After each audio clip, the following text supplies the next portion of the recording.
Once again, my youth, back to the same thing over and over again. We're going to talk about the name Tree Bad. Please pick up. You hear me say yay? You hear me say nay? Alright? Wait for a couple people to come up in the room, pick up to everybody up here already.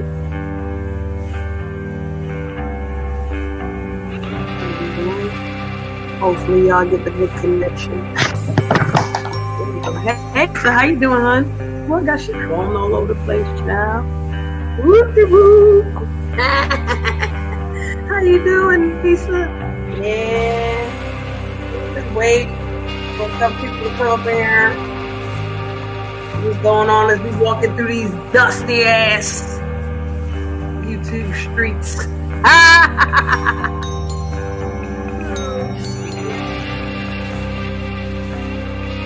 Going through these dusty ass YouTube streets. I hope you are well protected. You got your condoms. You got your controls, you know what I'm saying? Your booties protected, your ding-a-ling, your poom-poom, everything protected as you walk up on these streets. That's why I still got this music on here. Okay, y'all welcome to the room. I don't need a whole bunch of people looking over here. Four sounds good. It's happening. Enough for me. I'm tired of this shit. Okay? Shit.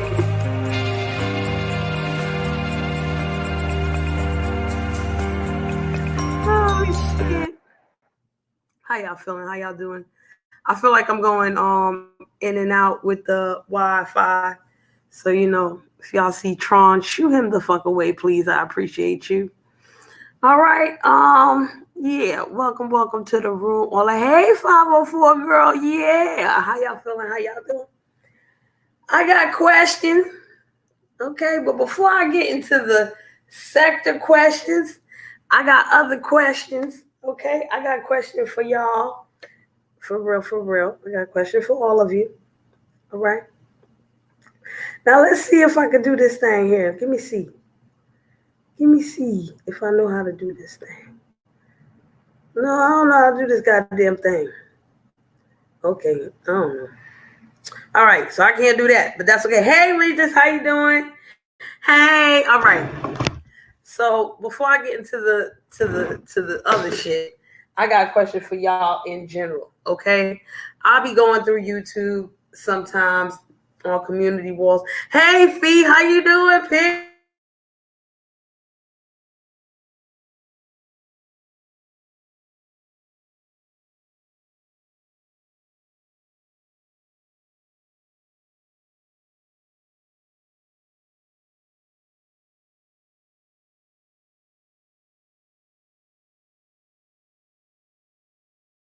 They're talking.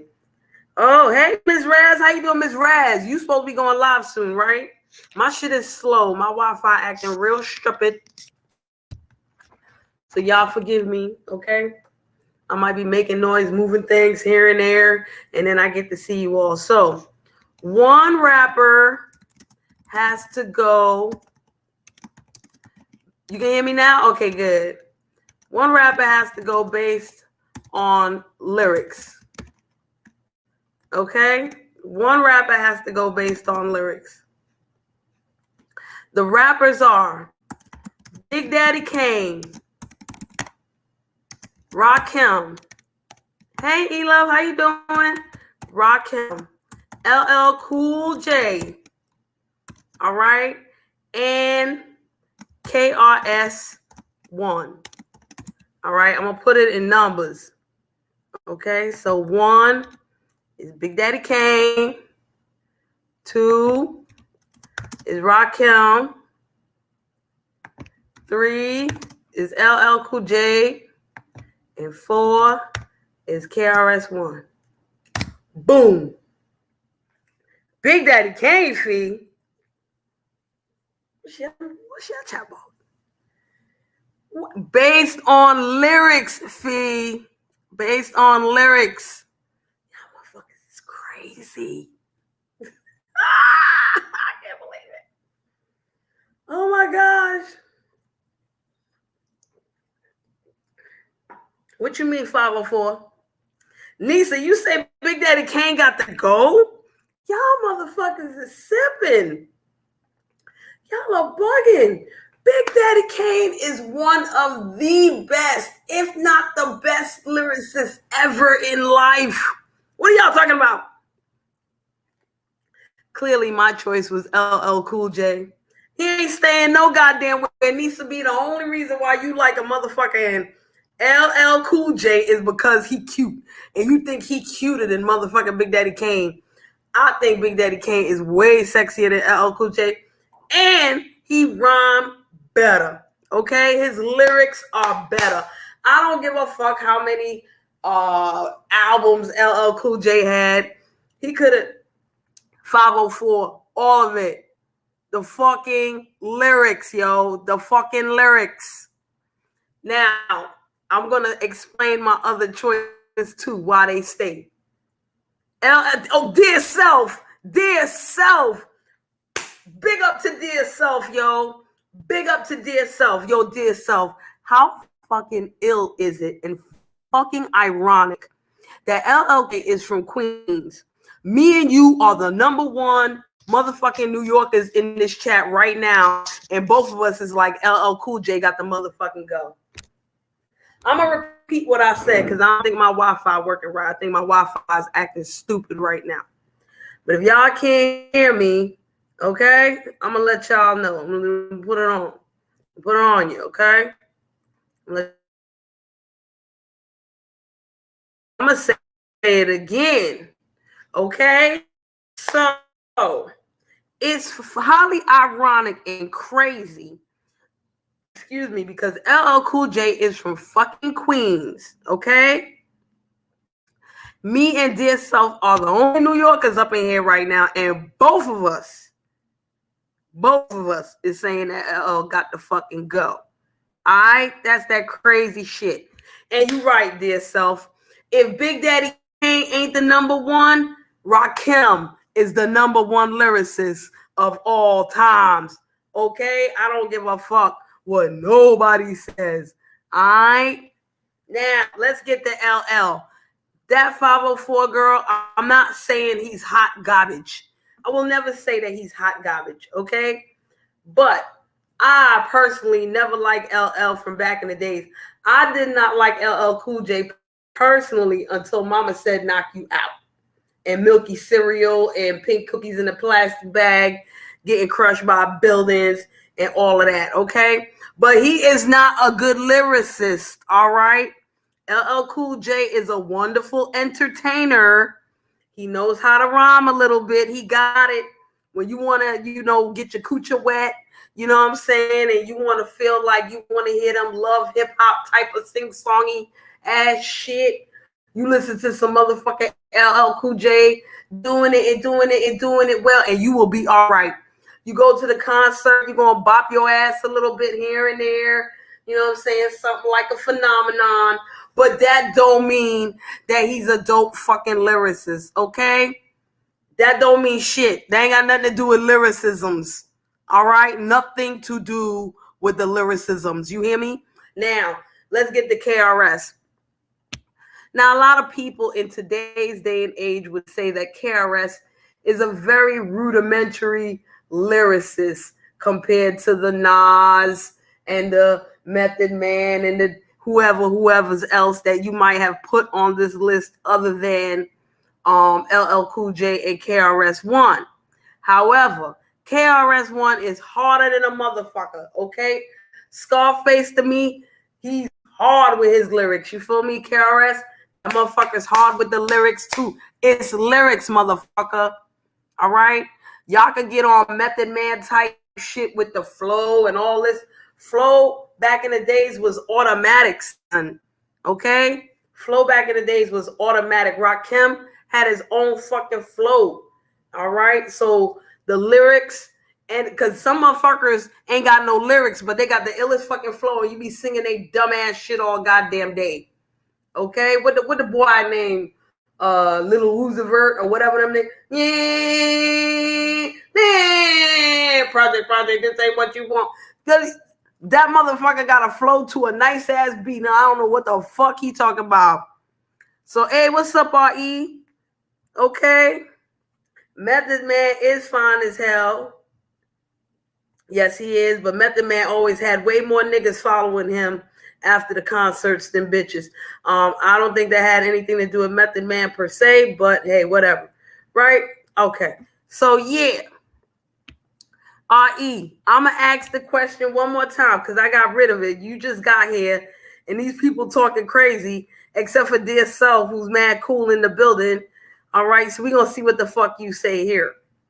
RE, one rapper has to go based on lyrics. Big Daddy Kane. Wait a minute. I'm going to get to you, Regis, because I saw what you said about Jigga. Big Daddy Kane, Rakim, LL Cool J, and KRS-One. Who got to go, RE? Now, wait a minute. Let me get while RE is trying to figure that shit out, let me get the fucking, what Regis say right here. Jay-Z was battling LL back in the day, correct? No, not exactly.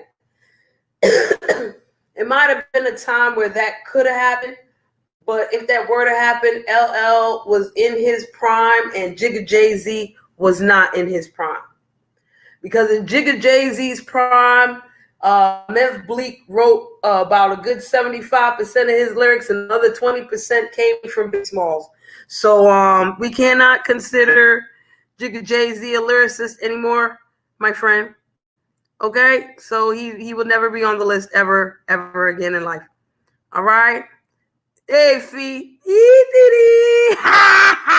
Why I got to be hateful? All right? I like LL Chess and all that just as much as the next gal. But that don't mean he's a good fucking lyricist. All right, Nisa, I'm going to read your comment about, see, I like KRS as a lyricist too. Okay, I like him as a lyricist too. And that's why he stays and LL had to go. Okay, let's see what 504 said. Hey, Nikki, how you doing? The flows are very different, as so the capabilities as a lyricist. They all made an impact in their own way. LL is counted out because he respected who is GM? His grandma? He respected his grandma and he didn't cuss? Chill. I ain't give a whole lot of good goddamn that he ain't respect his grandma with doing it well. He ain't respect his grandma with milky cereal. Who is GM? Because he damn sure didn't respect his girlfriend, also known as his wife, for a long ass time. Not until he became a motherfucking actor and she had like cancer or some crazy shit. Anywho, let's go. Next, hey Nikki. Hardcore does not have to mean better at 504, but then that means that Will Smith gets on your top 50 list of top rappers ever. And Will Smith will never be on my top nor my top 200. Okay? That's it. Hey, Black Dust, how you doing? LL has to go. There you go, Black Dust. You already know what it is. You already know. Okay? Yes, LL was battling with Kumo D, and Kumo D was about to, snuff it in the motherfucking mouth. Listen, dear self, he did not steal Jaz-O's style. Jaz-O gave him his style, and he ran with it. That's what got him in the door, okay? He didn't steal Jaz-O's style, because if he stole Jaz-O's style, there's a reason for Jaz-O to really be mad and then fucking not be his friend ever again. But they made up. So Jaz-O inadvertently gave Jigga Jay-Z his style, not realizing that Jigga Jay-Z and his super duper lips was gonna go way further than fucking Jaz-O could ever go. And when Jaz-O couldn't go no more, Memphis Bleak and motherfucking Biggie Smalls picked it up for him. All right? Yes. Now, where we at here? Okay? Yes. You only like Summertime by Will Smith? Girl, me too. Okay? Me too, child. I was like, oh, who sing this? Will Smith? Oh, okay, this is all right. And then he had like one more after that. And then that was it for that. What's up? Hey, Hood Therapy. How you doing? Hood Therapy. Before we go any further, because you know I got to get the Kanye on real quick. But Hood Therapy, you stick around, Hood Therapy, because I'm going to talk about the purge soon. And you was in the purge trying to get at me. And I knew that Hood Therapy was trolling like a motherfucker. I was like, nah, see, Capricorn powers could activate, but I didn't motherfucker feel like it. But we going to get to that later, okay? We're going to get to that later. So now, Kanye, you are a big Jay-Z stan, child.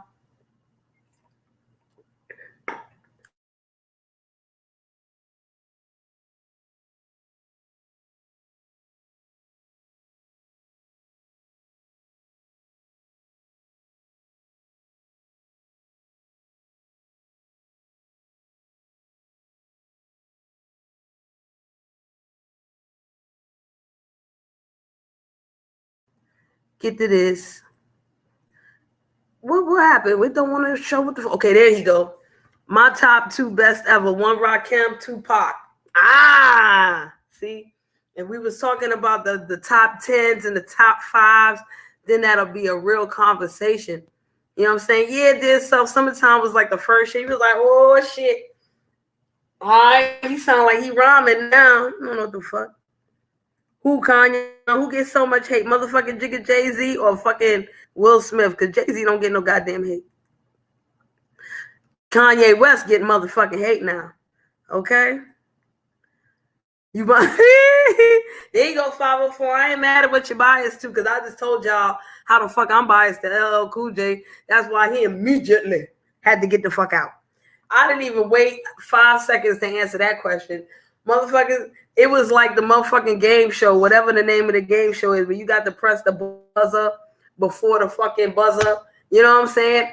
And they be like, do-do-do-do-do, bing! They be like, damn, bitch, you ain't even think out the sentence in your head. Nope, LL got to go. Good night. Thank you. Bye-bye, LL.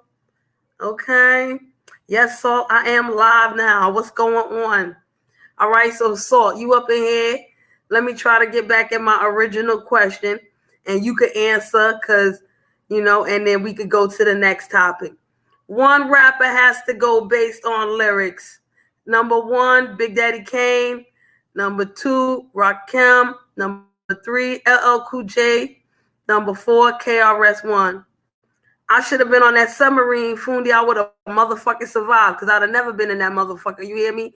They'd have to figure out another way to kill my ass, child. I'm telling you, because I ain't getting on no bomber clot submarine, none of them thing, yeah. I mean, like this, I mean, not go so deep, yeah. I don't want my fucking eyes to crush out my fucking face. I like my face. You know? I got enough problems thinking about black holes in the motherfucking sky. Y'all want me to think about the motherfucking deep darkness of the water of 13,000 feet. Child. Oh, Kanye West? Oh, yeah, him too. Okay. Oh, Black Dust. Oh, Black Dust. Where you from, Black Dust? I know where Black Dust is from. I'm just asking questions rhetorically. I put MC Shan high on a list and LL Cool J. You know what? I ain't even mad at your work. There go my peoples. There's my peoples right here. LL has to go. LL has to go. You goddamn right. Great minds do think alike. All right. Yeah, go. That motherfucker West. Kanye West. He be all right. You gotta pray for that fool right there. See? He's not the top. Listen. And see, that's the thing, Hood Therapy. That's why I put in the fucking that's why I put in the motherfucking thing lyrics. You know what I'm saying? I had to put that in there specifically. The lyrics only, because if we was to ask about rappers as a whole, this would be a whole different conversation. You know what I'm saying? Because rappers as a whole, oh, Slapper's on. Yo, y'all go big up Slapper. Yo, I didn't even know Slapper was live. Big up the Slapper. Y'all go over there. You know what I'm saying? Tell him I said what's up and shit. All right. Black Dust, clearly you are an underground person. So that's how you know all of that right there. Okay, that's how you know all of that right there, because you are underground. So yeah, you're going to be biased too. Because you is biased too. That's right. You biased too. Nap. He said Slapper always lies. I didn't see Slapper for a couple of days, so you know. Hey James, how you doing? How you doing, James? How you doing? Listen, Kanye, you already know what it is. Oh Lord. Oh, here we go. Here we go. There's a reason why Biggie was not on that list, Hood Therapy. And real quick, y'all, when people do Biggie versus Pac on lyrics and shit, you really can't. Because Biggie is far more superior than Tupac as far as the technicalities of lyrics are concerned, right? But overall lyrics, and Pac was a prophet. He did certain rhymes that were prophetic, like came true after the fact.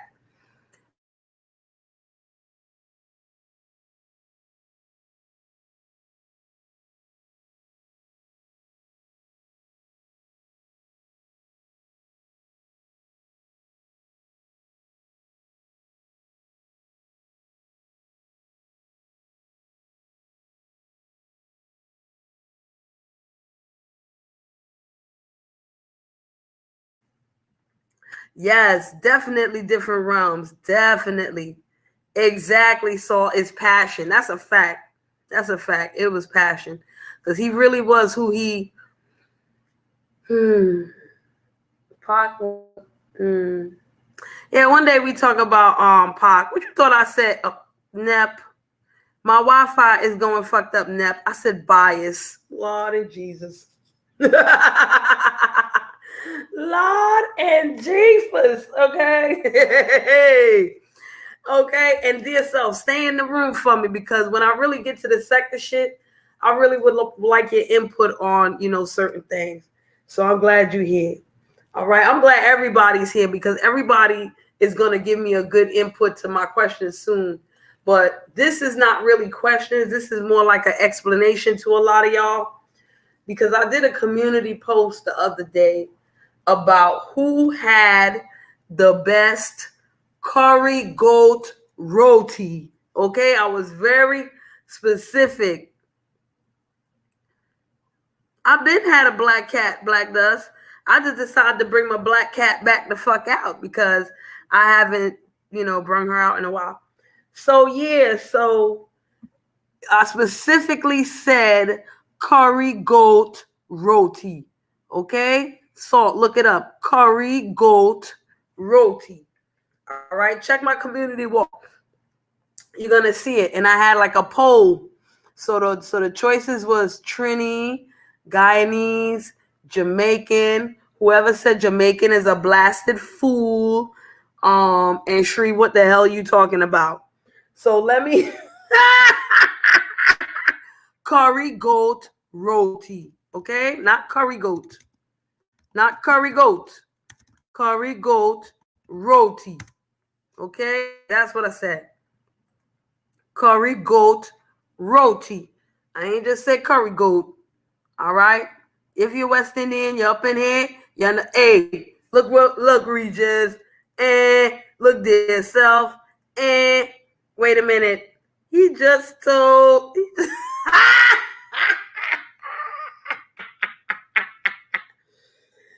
Oh shit. So you ain't shit.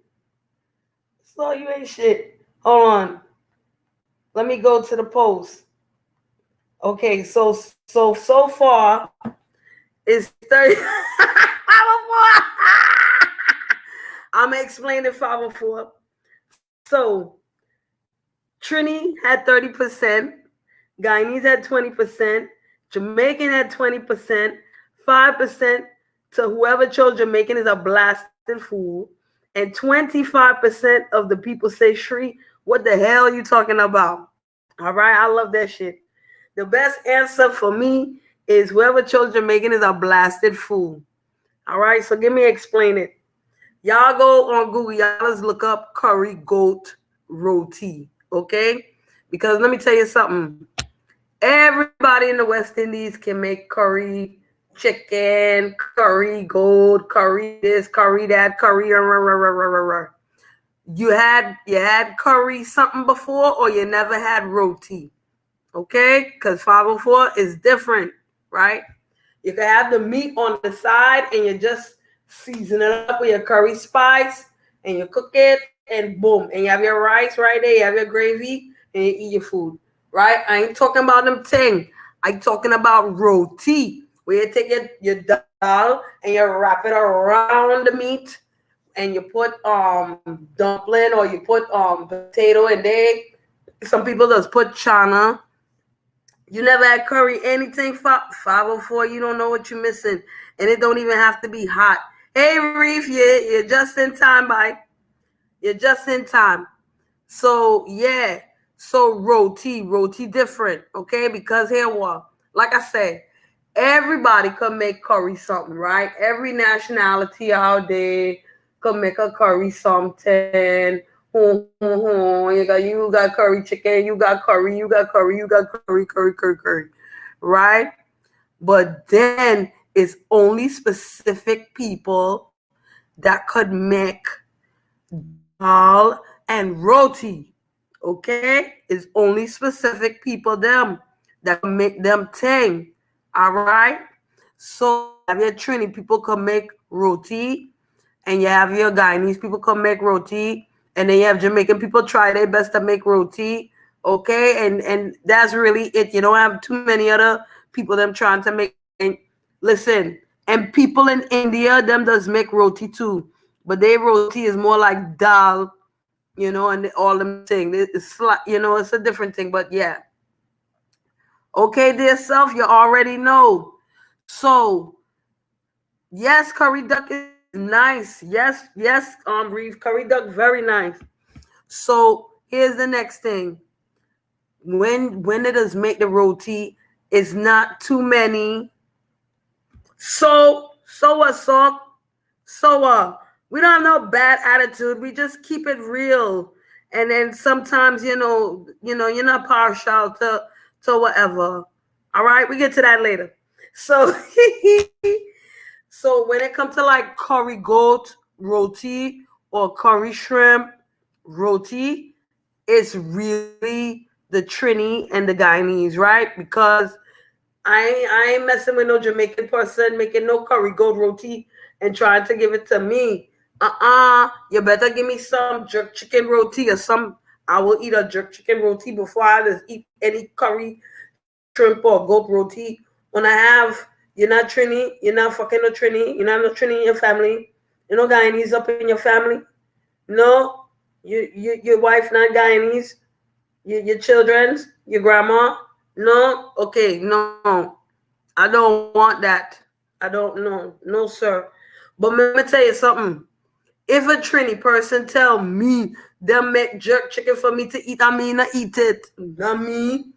I will go straight to Jamaica and tell them make my jerk chicken by. I will carry my skunt up the block to Church fucking Avenue and get the guy right there on the fucking thing on the corner to make my jerk chicken by. And he better be Jamaican and not Trini making my thing.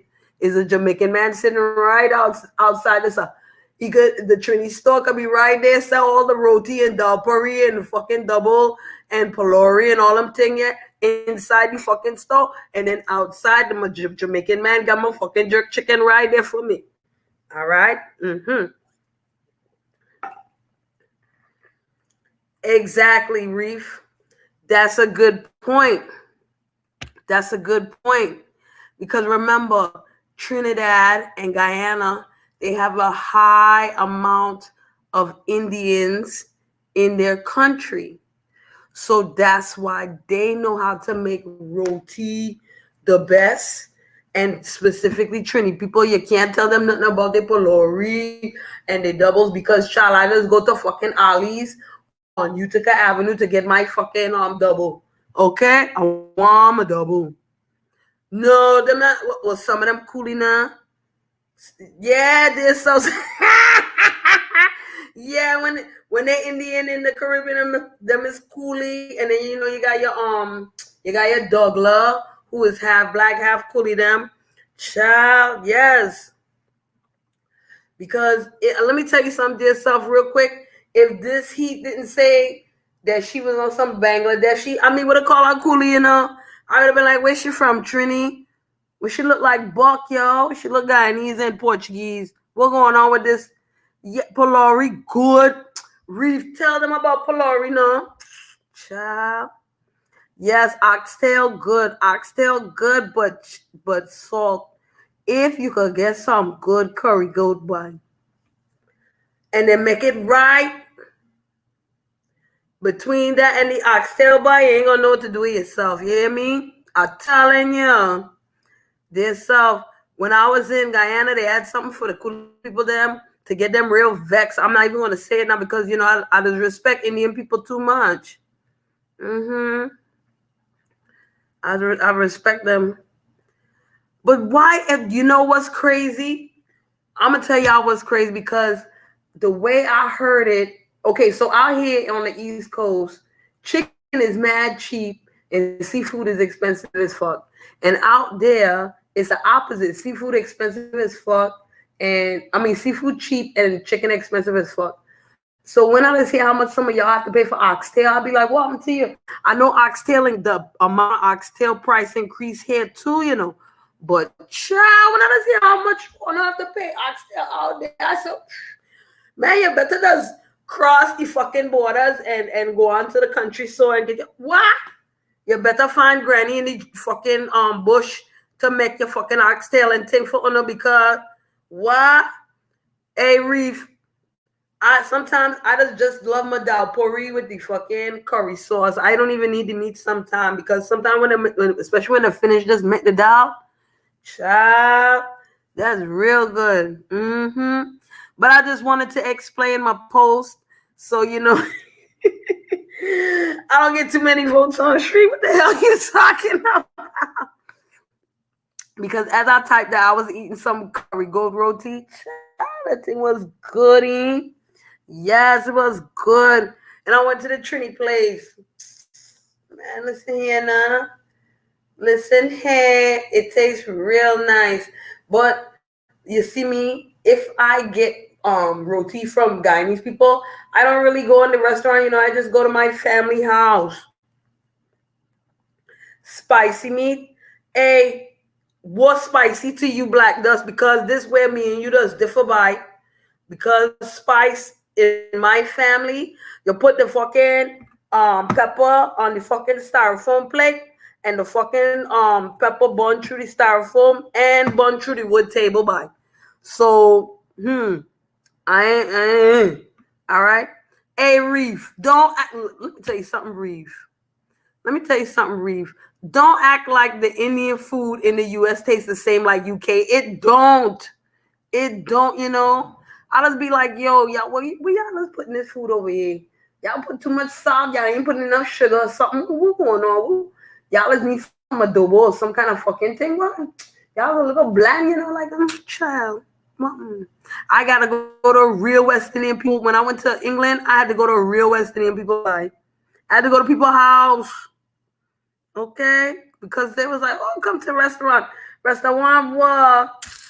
Man, this tastes like fish and chip. Dear self, let me tell you something. My father used to have the gallon glass container. And he would put all the pepper in the Scotch bonnet pepper, jalapeno pepper, green pepper, yellow pepper, red pepper. It don't matter who pepper. Your grandmama pepper, get up in there.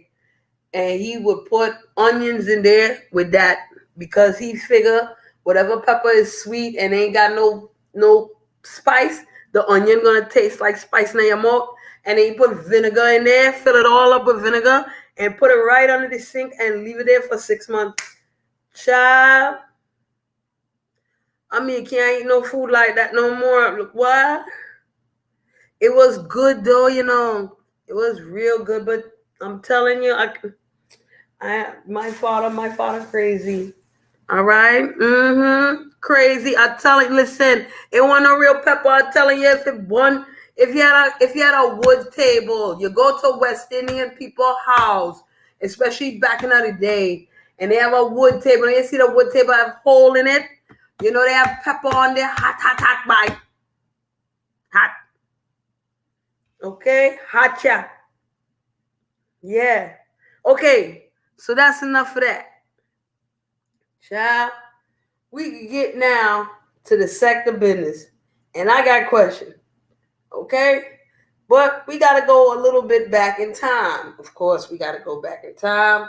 Because you see, I be later than a motherfucker. And I don't, I don't come on when I'm supposed to.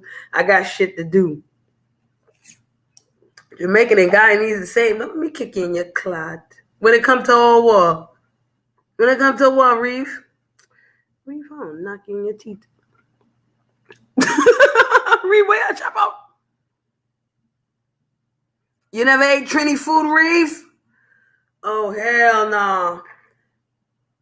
Trini food, nice.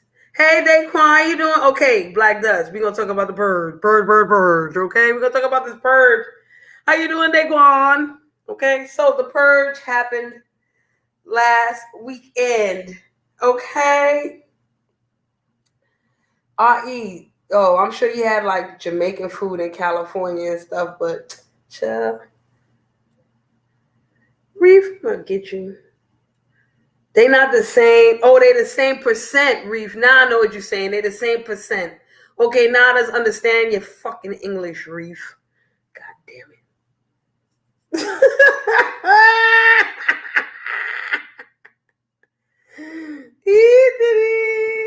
And yes, GT Curry better be better than Jamaican Reefer because you from Suriname and you talk about they the same. I was like, what do you mean by you want to drop kick up about the cyber Hadouken kick Reef, yo? You better don't play with me. Okay, don't play with it. Okay. Now let's get to this shit. All right, before I go any further, congratulations once again to Lady La. Ooh, Belize.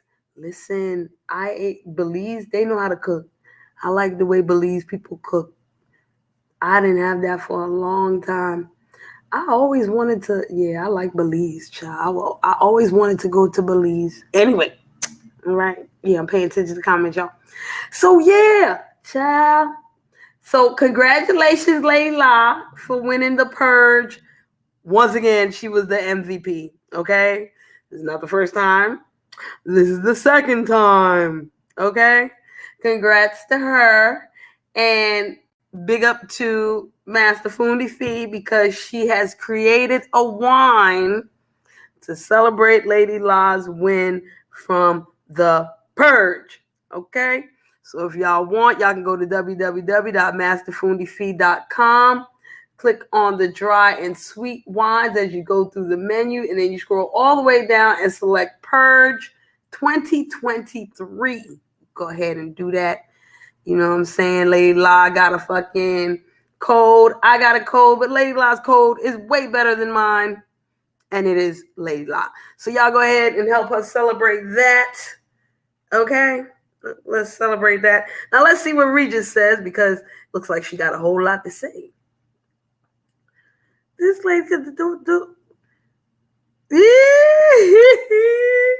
Listen, let me tell you something, Regis. When you up north, you can get certain things that make your oxtail stand out. When you down there in North Dakota and all this extra shit, it's harder to get certain ingredients to make your shit pop like it's supposed to. So I hope it was good. It was good, child. Okay, so yes. Congrats to the entire Black sector. Clean sweep of the purge. Now let me go back because before I get into the whole, back end business of the purge and this and that,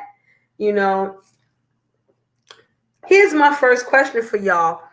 And let me go through these comments before I yes, you did, Hood Therapy.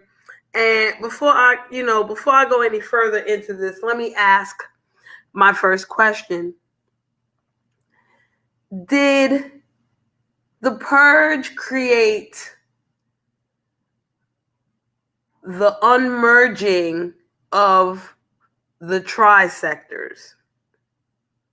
I'll repeat it. Did the purge create an unmerging of the tri-sectors, the black, the beef, and the Mo3 sectors? Okay? Who you paid $50? What you pay $50 for? Oh, hell no. We'd have fought. Hell no, I ain't paying $50. What? $50? See what I told y'all? I don't feel shit. My West Indian accent done ran to fucking bim. $50? What? Woo. Ooh wee. Okay. Hey, dear self, you've never heard of the purge? Okay, well, let me see if I can explain the purge good. I always considered the purge like a roasting battle royale, okay? There's two ways that you can do the purge. You can come up there and just be like, yo, I got a beef with so-and-so, and this is my beef, and y'all get to roasting each other, and then it's done. You know what I'm saying? There's no more arguing after that, supposedly. Or you just take your ass up there and you just start getting on everybody on the panel. The only characters, dear self, that you need to know about when it comes to the purge is Aunt T. All right? Aunt T has a good amount of people that help him do different things with like editing and all of that. But let me let y'all know, Aunt T is not from the black sector. Okay? He's not.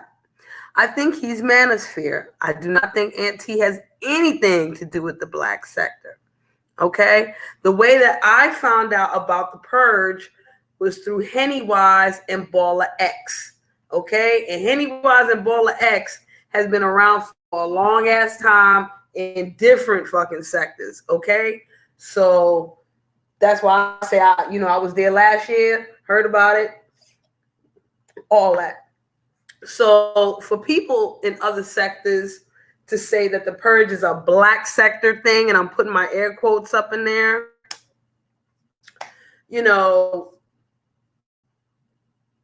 that's kind of far-fetched. That's reaching. Okay, that's definitely reaching. Now, next level of business with that, Aunt T definitely had some rules. Okay. He had a couple rules. One rule was no doxing. Okay, you can't dox nobody. All right.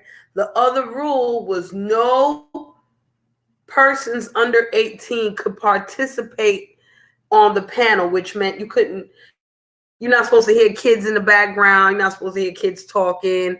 None of that shit. That did not mean that you could not talk about kids. So you came just in time. Don't worry about it. Okay. All right. So that's basically the purge. Hold on a second. Before I get to the purge, let's take a quick commercial break. For those of you who do not know, curry powder is not made up of just one powder. There is a such thing as curry leaf. You can grow curry. It is an actual leaf. However, in order to make curry powder and the things that you use for curry chicken, curry this, curry that, it's more than one spice. Okay, it's about 10 or 11 spices at the most. Okay, all right. So let's get back. Yes, thank you, Hood Therapy. Aunt T is manosphere. Thank you so much. I appreciate that. So he has rules to his shit. Not a lot of rules, but then it got kind of complicated with the buying somebody off the panel or whatever, because that was a new thing. But being able to buy somebody off the panel was a new thing. That did not happen last year. Okay? It didn't work. So they tried this time. That was the difference. All right. So what I had to explain was really the only thing that the black sector had to do with the purge was that Lady Law won MVP last year. Okay. That's as close to as black sector as it was going to get. All right. It wasn't a black sector thing or this and that or none of that extra business. During the purge, Aunt T had to actually go to other lives to talk to people because it was going back and forth that, oh, this person's talking bad about you, that person's talking shit about you, la, la, la. For instance, Aunt T actually had to go to Mahea's live while he was doing the purge to clear up a couple things as people was coming in his chat trying to stir up some shit. Okay, so he went over there with Mahia. Shout out to Mahia. Everything worked out. Mahia was like, I personally never said nothing bad about you. I ain't got no problems with you. You do what you do. All right, Salt. We gonna get to that too, because I apparently had missed a whole lot of people that went up and said something and did something, and all that flyness. All right, I had missed a gang of folk. But, I just had to get that out of the way. It didn't really make sense to me how people were so outraged by the purge. Because, first of all, Aunt T himself said that he did not create the purge. He just took the idea and ran with it. You know what I'm saying? He just took the idea and ran with it. 504, because we showed. But 504, even before we showed up, motherfuckers was calling it a fucking black sector thing. We were the ones that was promoting it the most. You know what I'm saying? Beef sector wasn't really promoting that shit.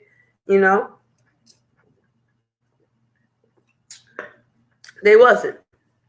And you know what? I'm going to get to something else because of that too. And remember my question, y'all. Did the purge create a demerging of the tri-sectors? Or did it bolster this so-called merge? I don't ask this question on behalf of the black sector. I really don't. Because like I said, and most other people have said, when it comes to the black sector, we go where the fuck we want. I don't give a fuck what sector you in. If I feel like walking my ass up in there and saying hello, I will. If I feel like sitting in the clouds, I will. Okay? And I personally don't think there's anything wrong. Thank you, Hood Therapy, for saying that, because, it was, thank you, Salt. So, because it was like, I was reading on community posts, people was like, we can do our own purge. We don't need their purge. And it's like, but it's not even a black sector purge. So it's for everybody. He don't give a damn. What people didn't realize was that Aunt T is a lot like fucking Lady Snoop. Okay? Lady Snoop does not consider herself black sector, beef sector, or none of that shit. Lady Snoop considers herself the island. You know what I mean? So when it comes to the purge, even though Aunt T comes from the manosphere, the purge is like the island. You feel me? And it's its own shit. Everybody can come up in there and do what the fuck they do. It's not this or that. And my thing was, technically y'all have practice roasts every day. Right? Y'all go up on y'all lives and y'all roast each other and y'all getting to this and y'all getting to that. Here's an opportunity for you to just get on even bigger screen. Y'all already doing it for clicks and views, right? Now y'all got a real access to motherfucking clicks and views. And now you shut the fuck up. All this time, all of y'all demons, 3/4 of y'all demons, I don't give a fuck what sector you in, have decided to do this and do that dastardly thing for these clicks and these views and for your mental illness that you want so much attention, da da da da. Now you have access to that through the purge. Ain't nobody judging you except for the motherfuckers that you might be roasting against or what the fuck ever. But he's truly a neutral fucking party. He was truly a neutral party, and people got problems. Okay? And child, I agree. Every sector should do something like that at the end of the year, but you already know that within the sectors, there's so much bias. It's really hard for anybody in a particular sector to sit there and be like, yo, let me get these two people together and y'all peace up. It can happen, but sometimes it don't happen for too long. Ain't too many, BFF stories out there. You know what I mean? And I'm not saying Lady Lion Candy is a story at all. That's some real shit. I'm not saying Pizarro or Brianna is a fucking, storyline. That's some real shit. But ain't a lot of them motherfucking shits out there, okay? So, yeah.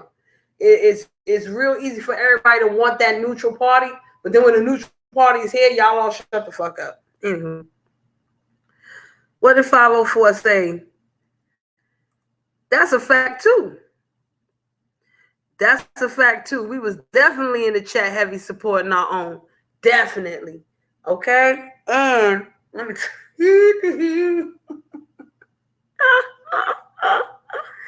yo, when I was in there, big up to the chat. Yo, the chat is undefeated. If there was a most improved player or the second runner up for the MVP, besides Buddy Lee and everybody else, honorable mention, the motherfucking chat. You hear me?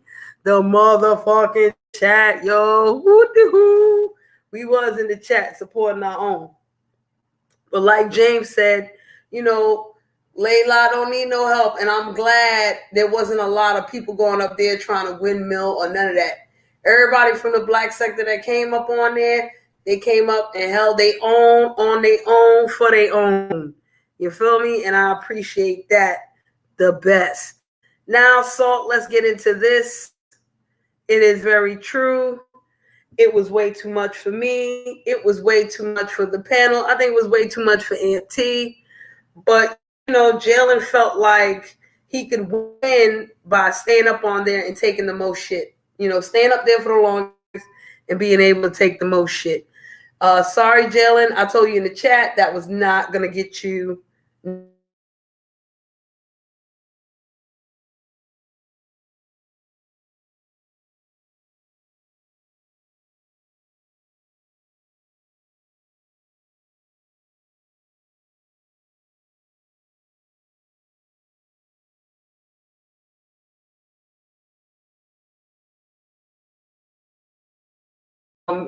Before that, when I had to lash out.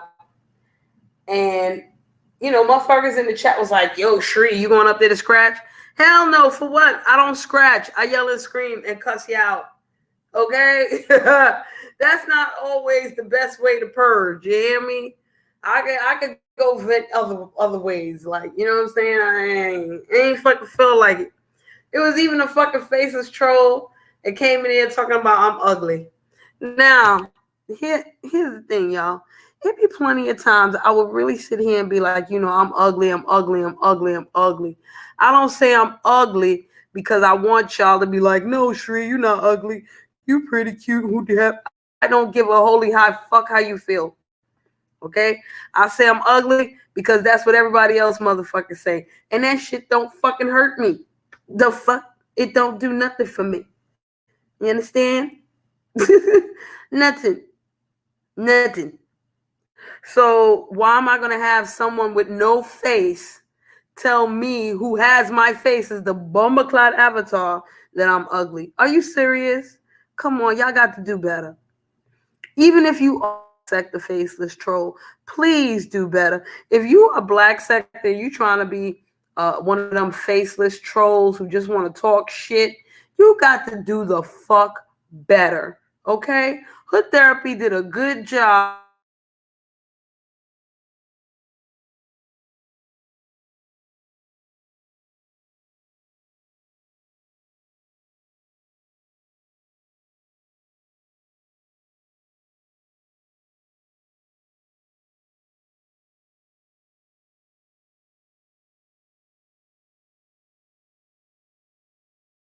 The purge has created no joining. Yes, each sector stands on their own.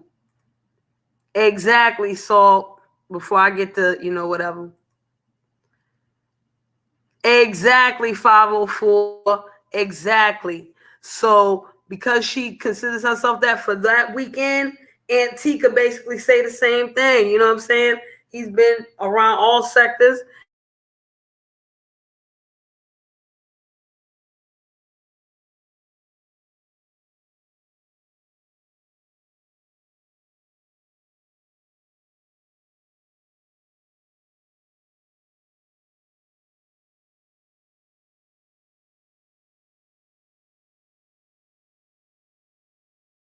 roast all the time. I get that. But at the same time, people in the beef sector know the story. They know the backstory. You know what I'm saying? So when you come to somewhere like the Purge and you in front of a whole bunch of people, at a certain point in time, it's not even about the fucking backstory. It's just about how good you can fucking roast. Because don't nobody really give a fuck. Ain't nobody got time for the backstory, bitch. Get the roasting. Okay? Get your ass to roasting. Ain't nobody got time to figure out the motherfucking backstory. You hear me? Shit. If you can fucking describe this motherfucker's a demon in 0.5 seconds and make it funny, you good. All right? And you ain't even got to know the person. Why you think Lady Locke got the fucking MVP? She ain't know half them people on that motherfucking panel. She ain't no beef with them, none of that shit. But she was getting their ass when she came up on them. Okay? All right? Shit, therapy. That's what's up. You was still amped up? I was a little amped up too. I had to calm my ass down. For real. Yes, 504. It's a fact. And the only way you'll be dropped from the panel is if you dox somebody or if you had kids. Well, you know, that was a little thing because some people actually was in the chat talking about why is Skoka up there? She had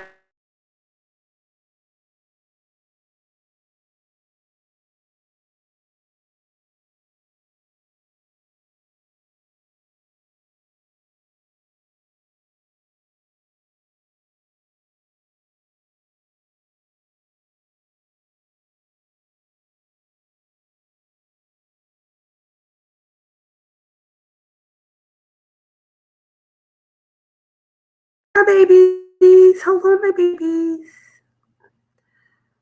Hold on, my babies. Okay. Hopefully y'all can hear me better now. Okay. Okay, good. Thank you. Okay. Jalen just thought he could be the most extreme in the company and men of no. Jalen thought that he was just dealing with manosphere people, and that is not the way. But then again, Jalen was waiting on Buddy Lee all that time. And, you know, I think Jalen burned himself out. Like, he got cussed out so bad by the ladies that by the time Buddy Lee came, he ain't have no more nothing. Okay, he was done. All right, he was done and done. Okay. Yes. But he said, listen, so he said worse things to women. Okay? He said worse. Yes, I know Black Dust. I know my audio was going in and out. Hopefully, come on. I know what it is too. Stupid ass shit. Y'all forgive me. Forgive me for having fucked up audio right now. Forgive me. Okay? Forgive me. All right. Hopefully I'm better. Okay. Yes, my Wi-Fi acting stupid. Trying to take my Wi-Fi because they trying to do all kind of whatevers to nature nuts. So Tron is back fucking with my Wi-Fi, y'all. Forgive me. Okay, so let's see. Okay. I agree with that, Salt. I definitely agree. But a lot of people was like, oh, we so scared and we so this and blah, blah, blah. And it's like, a lot of people thought they was going to get overpowered and all. I don't know what it was. I have no clue. You know, I have no idea. You know what I'm saying? No idea whatsoever. But my personal opinion, I thought that the Purge would have been the perfect place for people in the beef sector to go in since they're all about roasting.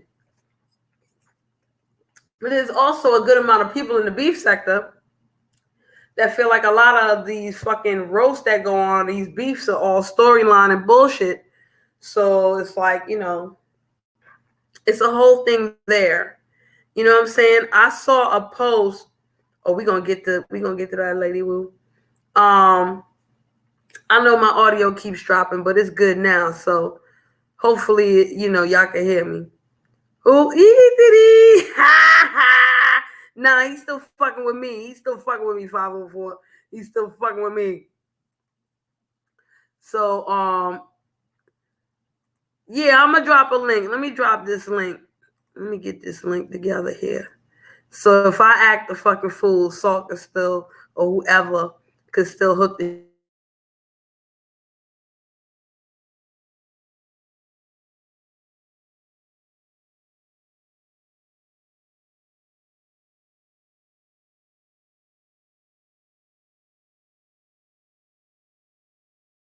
Problems right now, y'all. There we go. It should be up now. The fuck? And it says my signal's strong. Ain't this a bitch? This is bullshit. All right, give me a second.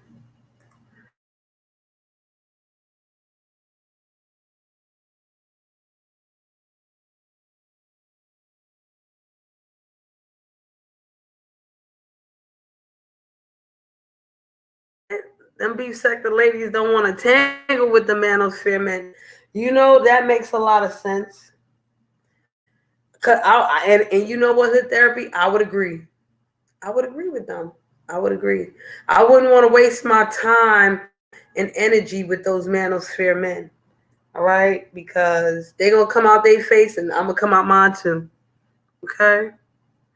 Hey, 504. Hey girl, hey. How you? Oh, wait. I see your comment right here.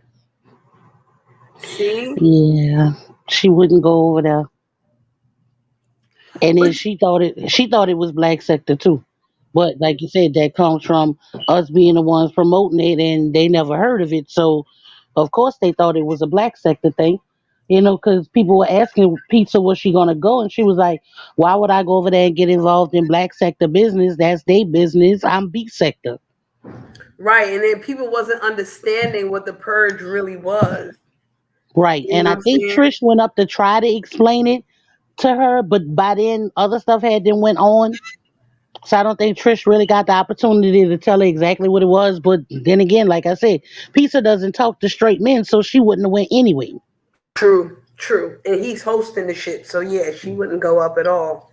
That's a She fact. don't even hit Peeper panel, even if Peeper says he'll drop down and leave her on the panel with just Candy, and she's still like no, because it's Mm. your page, it's your panel, so no. What's up, Salt? Hey, so Hey, what's up? Chilling, What's up? chilling. So wait a minute, hold on, because I was about to ask 504 girl something, and it fucking slipped my goddamn mind. God damn.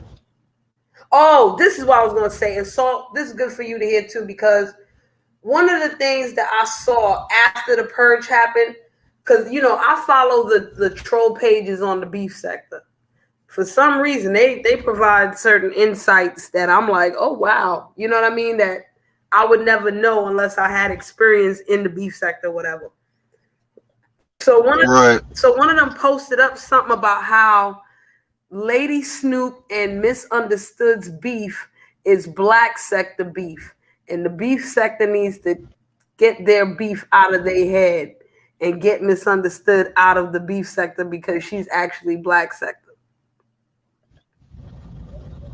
And I'm like, Lady Snoop is from the island. She ain't none of these. well, considering the fact that Misunderstood renounced the black sector when she first got to the B sector, and I like Misunderstood, I admired for her. I ain't got an issue with her, but she renounced the black sector I when renounce she her ass. went Anywho, to the B sector, and somebody told her the other day, I think it was Candy last night. Candy and Peeper, mm-hmm, matter of fact, were mm-hmm. telling her, "You're a complete B sector at this point," and I've told her the Yep, same thing. yep, You're B sector now. yep. It's a fact. I mean, and you know what? I don't give a fuck what sector she is. She just ain't no goddamn black sector. That's what the fuck I say. She like floated through here. You feel me? Yeah, she came floated through here, and Yeah, a lot of chaos ensued, and right. And then she floated moved on. and And she got kicked the fuck out. All right. I thought people from the roast sector would have hit the panel too. Well, see, that's the other thing because maybe they done did it so much. Did they do it before? If they did it before, they might have been like, look, all these black sector, all these other motherfucking sector here, we gonna sit back and watch what the fuck going on. Because this is what I was gonna say. Paris came on my live before the purge talking about he didn't want, he tired, he don't know if he gonna go on purge, ooh ooh ooh. And then I heard that Paris was up in the purge cussing out Ogerson Free or one of them people them. Who did you hear that from? I was in when I was in the chat on the purge. They was like how Paris came up there earlier, like when the purge first started, and he was going back and forth with somebody. And somebody has a clip of it somewhere. I gotta find that shit again and look at it because I haven't had. They said he hit the panel and did that. Yeah, he hit the panel. What's up, T Black? I don't know about that because as far as the very first 2 hours go, I definitely watched everything for the first 2 hours, and then once Jalen was there saying all that gay shit, then I popped in and out. But I don't remember seeing Beasley up there at all. I don't really even remember seeing him type in. I think he typed in the chat room a couple times. He popped up there. He wasn't up there long. He popped up and he said, "I want to purge," but the two people that he asked to purge are actually people who's deceased. And because he hasn't been around, he didn't know. Yeah, you're right. Yeah, because he went up there, he was gonna purge Sinful to P, but I'm like, nah, Sinful to P died a little while ago. Yeah, but that's what I'm saying. And because he hasn't been around, you're right. He didn't know the two people he wanted to purge with is deceased. So after he said that, he was like, "Oh, okay, well, y'all enjoy yourself," and he left. Okay, yeah, that's why I didn't remember. He was up there for such a short span of time. Yeah, I didn't even remember him going up there. He was up there all of maybe 3 minutes. I didn't think he was up there a whole 5. Yeah, probably even less than that. Because I swear he was like, I really didn't even remember him even going up there. Damn. Yeah, you're right. Yeah, no, I'm wrong. Yeah, you're right. That's how fast he was in and out. Like he called out the two names, and they was like, "Them people dead," and he was like, "What?" He was like, "Oh well, see, I ain't been around, so y'all go ahead on," and he dropped. Yeah, he was like, "Oh damn, they dead." Like, yeah, you've been out of the loop for a while, homeboy. Oh hell no, that's crazy. Yeah, I mean, my thing is this, because a lot of black sector was at the last purge, not this one that just happened a few days ago, but the one last year. Like I was there and I purged ZX, and so yeah, I get why people are saying, "Oh no, that's a black sector thing." It's like, nah, he isn't a part of the black sector. He fucks with people from the black sector, but NT ain't never been part of the black sector. And so, but we were the main ones who were promoting it because there was more of us there than there was of anybody else there from any other sector last year. So yeah, of course we promoted. I even put it on my community wall, like, hey, come join the purge. Look what these motherfuckers is doing. So I get why they said that, but nah, it wasn't. It was a neutral ground, and that's what I always tell people. Like I agree with 504. If you really got it out, like if you really want to get at somebody, go towards a neutral. That's why I don't agree with Skokahanis when she says, "Oh, Jalen, you shouldn't be talking shit on Buddy, and how you talking shit on somebody that ain't here? You scared to hit his panel, you bitch ass nigga." It's like, no. The thing is this: for the majority of people out there, because I've seen almost everybody do it. When the shit ain't going well for them on their own fucking panel, they start playing sound effects, turning your mic down, muting you, letting other people come up onto the panel, and then they go silent and let other people on the panel. It's like, yeah. You as a lone soldier go into the enemy's territory where all their friends is at, and they could play bomb explosion sound effects where they have complete and total control to prove that you ain't scared. No, fuck that shit. That's stupid. You already know how it's gonna go. Get them on a neutral platform where your mic can't be fucked with, and neither can theirs. If you got it out for somebody, get them on a neutral place. That way there's no excuses as to why anybody got their ass cooked. Exactly, but see, the other part of that too, so is one, Skoka is new to the black sector. You know, she's renounced Mo 3. You know, so she's new to us, and this was her first purge. So now she has an understanding on how it works. That's you know true. What I'm saying? So next year she'll be better prepared. Even though she got up there and she did her business and she held her own. But now she has a better understanding of exactly how it's ran. And when you get up there, you just go at whoever for whatever. They don't have to be, "Oh, you scared to hit their link." No, you calling them out. And if they don't come when you call them out, then they the ones who look weak. That's true. Okay, and that also leads me to my. Go ahead, Salt. Well, I just want to say one quick thing. What really bothered me the most is, don't get me wrong, I like Magnum and I like Newport. But them niggas, along with Jalen, and if anybody else was doing it, I don't know, I wasn't there to see it, but all that homosexual, all that gay shit y'all niggas was saying and shit, bro. Like you could have came with a whole lot, like you could have came with better shit than that. Dead ass. The fact that anytime they would go like off the homosexual script and start telling actual jokes, but then land right back into some gay shit. It's like, what the fuck is up with like even some of the women called out like I say it all the time, the women in this sector got more heart than the niggas. The women have pulled up on each other more. The women seem to be able to drag more. And I'm like, bro, like, is it really that fucking difficult? Seriously? Now I ain't gonna lie. Night one, it was Magnum. I think it was. He was calling out Newport. Newport wouldn't come up there, but he was calling Newport out. And then Magnum ended up going at it with somebody else. Now, night one with Magnum was lit. Now, when we got into the second part and the third part, I wholeheartedly agree with you. Then it became all this yag shit. And I was just like, Yeah. Now, the fillers, because I look at them and they were the fillers. The Yeah. Mhm. fillers were boring, but if I had to look at fillers, I did feel good looking at black sector fillers. But a lot of that stuff was stuff we could have addressed on Turn Up Tuesday or Fuck Shit Friday. And it would have never got resolved on no fuck shit, whatever. It would never got resolved either way. All right. They just wanted to hop on, But here's my question. Excuse me. Should women be given more consideration for the purge? Because it was a lot of split No, decisions going because La on in was up this there shit. going at it with women and men. Skoka was up there going, and Shay, they were up there going at women and men. It didn't matter to Right. them. Right, 504. But remember, there was a point in time where Skoka's child came, was heard on the panel. And my thing is, the dude that came up there and kept harping on that, yeah, he was a motherfucking incel, but it did make me look at that last rule like, because then people were confused, like, oh, well, you can't talk about kids. And then T had to explain, you can talk about kids all you want, just don't have kids on the panel. But then people was like, Right. well, Skoka had her kid on the panel. But I felt like it was an accident, like she wasn't, I don't think she was clear on what was going, you know what I'm saying? Like, Well, see, shit, like I said, that goes back to she didn't know. When she yeah, saw nobody under 18 on the panel, you would assume, oh, that means nobody under 18 on here with adults going at it. Not if your baby comes in the room, you need to mute. But like I said, that goes Right. back to this her first year, and now she knows. Because I was in her inbox, like, if you need to, if Ocean comes in the room, you need to mute, and you need to stay muted, regardless to what you hearing, until you able to get Ocean out the room. mm-hmm. But she didn't know that, because being in our sector, we hear Ocean in the background and we all like, oh, hey, princess. Now she Facts. knows. But to me, things like that should show how neutral he is. You know what I'm saying?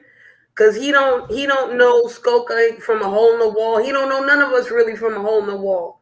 You know what I'm saying? So just the fact that we had to look at his rules just to be like, okay, well, is it this? Is it that? Da, da, you know what I'm saying? And people was really getting frustrated over that shit.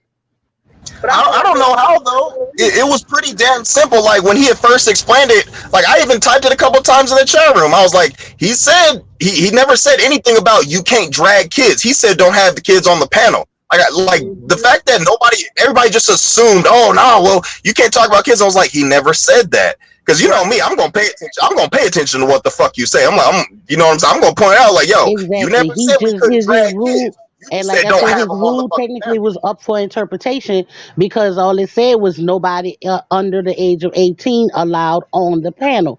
So right. the Right. way that it was worded was like nobody under 18. It could be taken as nobody under 18 allowed to come up here and go back and forth with adults. Not Right. Mm-hmm. okay. If you hear my children in the background,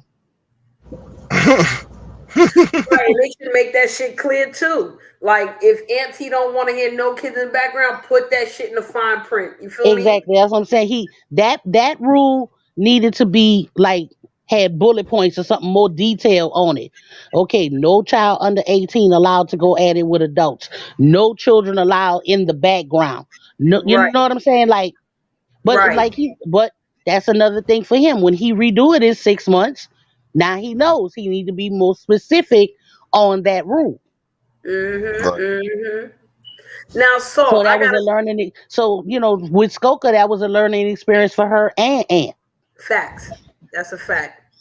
And then here's my thing. So here's a question for you, because you were talking about all the homo chat about, you know what I'm saying?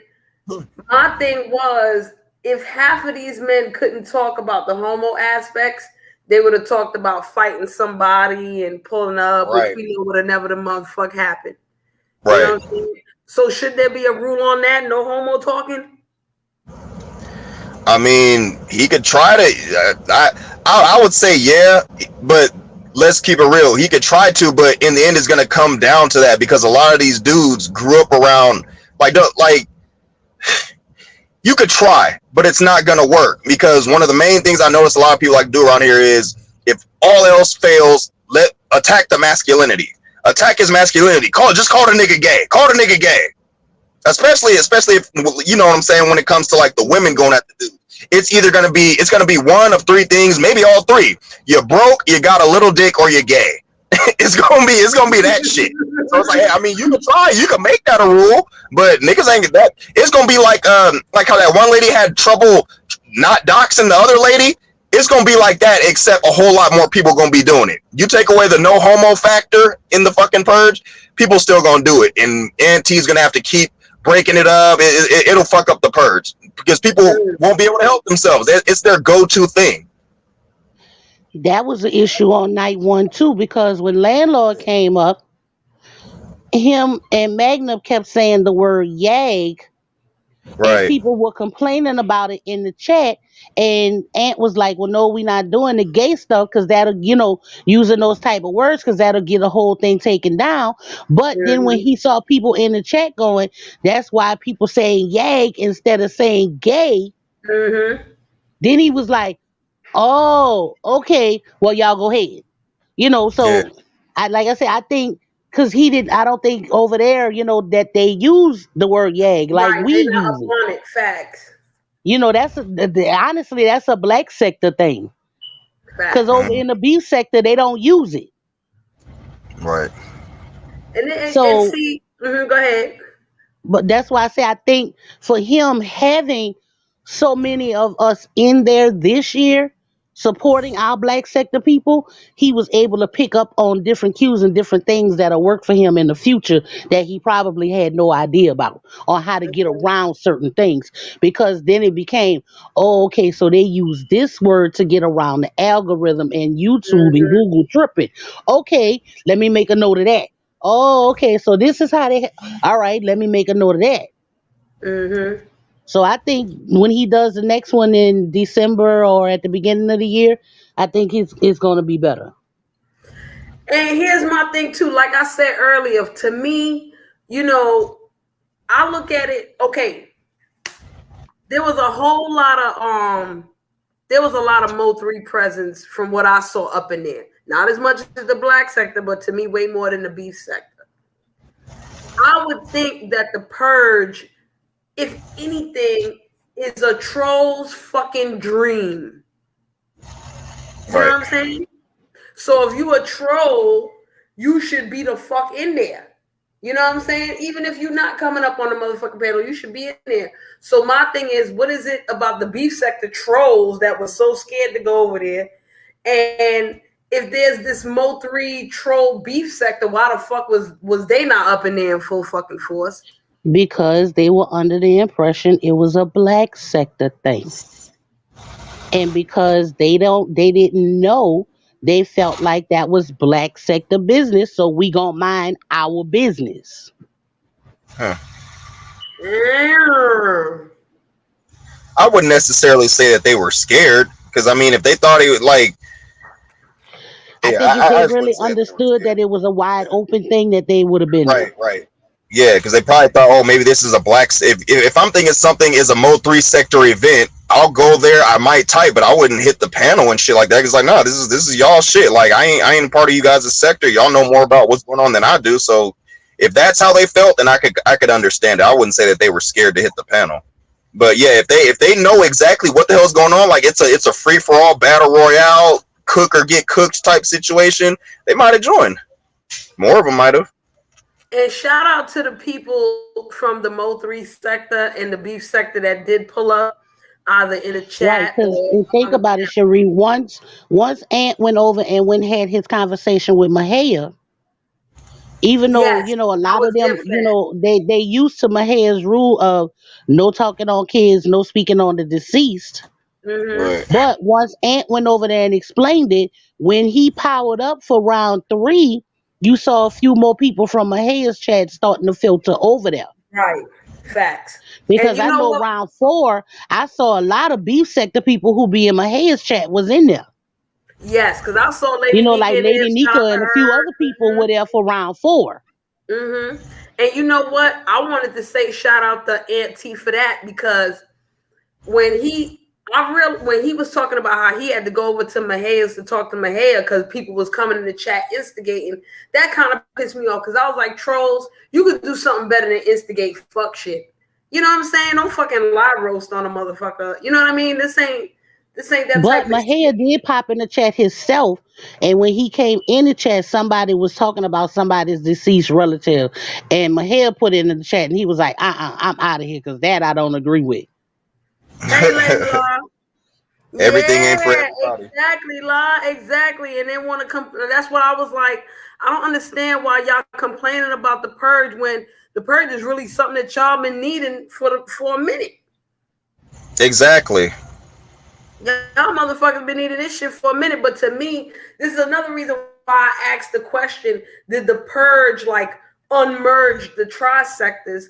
Because now, if you look at beef sector community posts, a lot of them are talking about how a lot of they fucking beefs a storyline or planned or whatever happened. You know what I'm saying? So if that's really the case, how can you go to the purge and start roasting? Ain't nothing really to roast on. Hmm. If that's the truth, you feel me?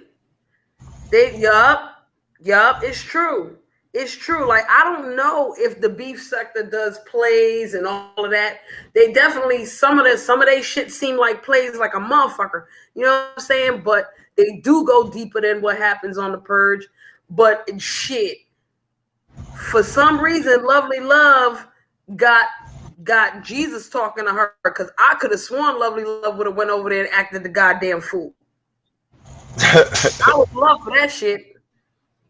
Right. And, you know, but Lovely Love is one of them where she'll go to certain places and talk shit. But she also mostly goes to places where she know other beef sector people will be there. Hmm. And see that Cause I don't Lovely know, Love maybe she really doesn't pop up on our side like talking about it. Like she might pop up on diets every so often. Like you yes, might she see goes her to pop in specific live chat places. and say something like, "Hey y'all, I'm listening," you know, but she really don't come over on our side like, you know, on a regular. But 504, you can't front when this tri-sector merge started happening. I saw a lot of people who were very similar to each other. You know what I'm saying? Like a doppelganger. Like there were people on the beef sector side. I was like, yo, there's a parallel person on the black sector side that act a lot like you, talk like you, even maneuver themselves kind of like you. You feel me? Yeah. So for a lot of the black sector folk, I feel like, okay, this person, we already got this. We already got the slot filled for this motherfucker. Okay, and we tired of the drunkies acting up. We got plenty of drunky ass motherfuckers that act the goddamn fool. I don't know if we need this one here. Yeah. Like for me, when it come down to the roasters over there on the beef sector side, you know, I'ma say we have Candy and Lot. For me on their side is Pizarro and Deanna. Yes, and Brianna. That's a fact. That's a fact. Not Brianna, Deanna. Oh, Deanna. Oh, okay. I know you're talking about. I don't listen to her too Yeah, much, but I know it's I've heard her Pizarro name. and Deanna over there. They remind me, their style reminds me of how Candy and Lot is when it comes down to roasting people. Like when they start, they going in full in hardcore. It is what it is. Either you handle it or you don't. Right. Okay. And we can listen. We Now, can I'm get not back gonna to the lie, purge. when it comes down to the spoiled brats, on our side is the demon, and on their side is Jay Dunn. Yup. You got a good point Who's there. the demon? You know who the demon is. Cherie, since I've The known you, you've female demon, labeled at least motherfucker. 6 different people a demon. I don't know. I don't know who the fuck the demon is. Y'all might be talking about me. Who are you talking about? No, we ain't talking about you because I would tell you if it's you. You a different type of demon. Yeah. Now look at the motherfucking back. Look at the back. Oh, okay. Anywho, so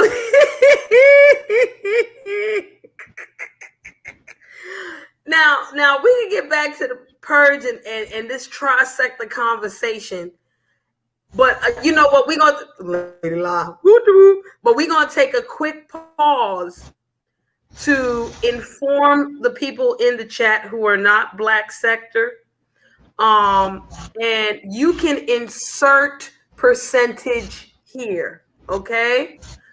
You only saw X amount of percent of Candy Cartel last night. Go ahead, y'all. Put a number in the chat.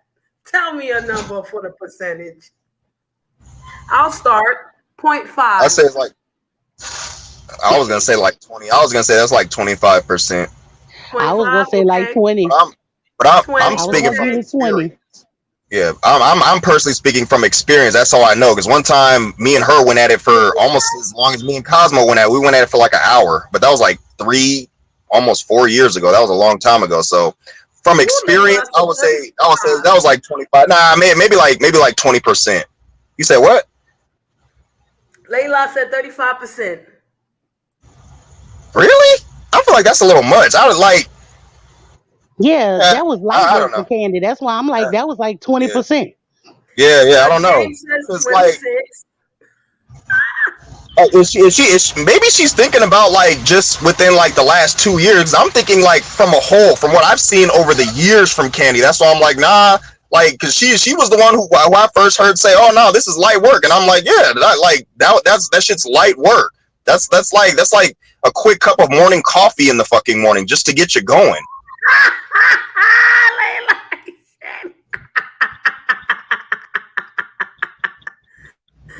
Oh shit.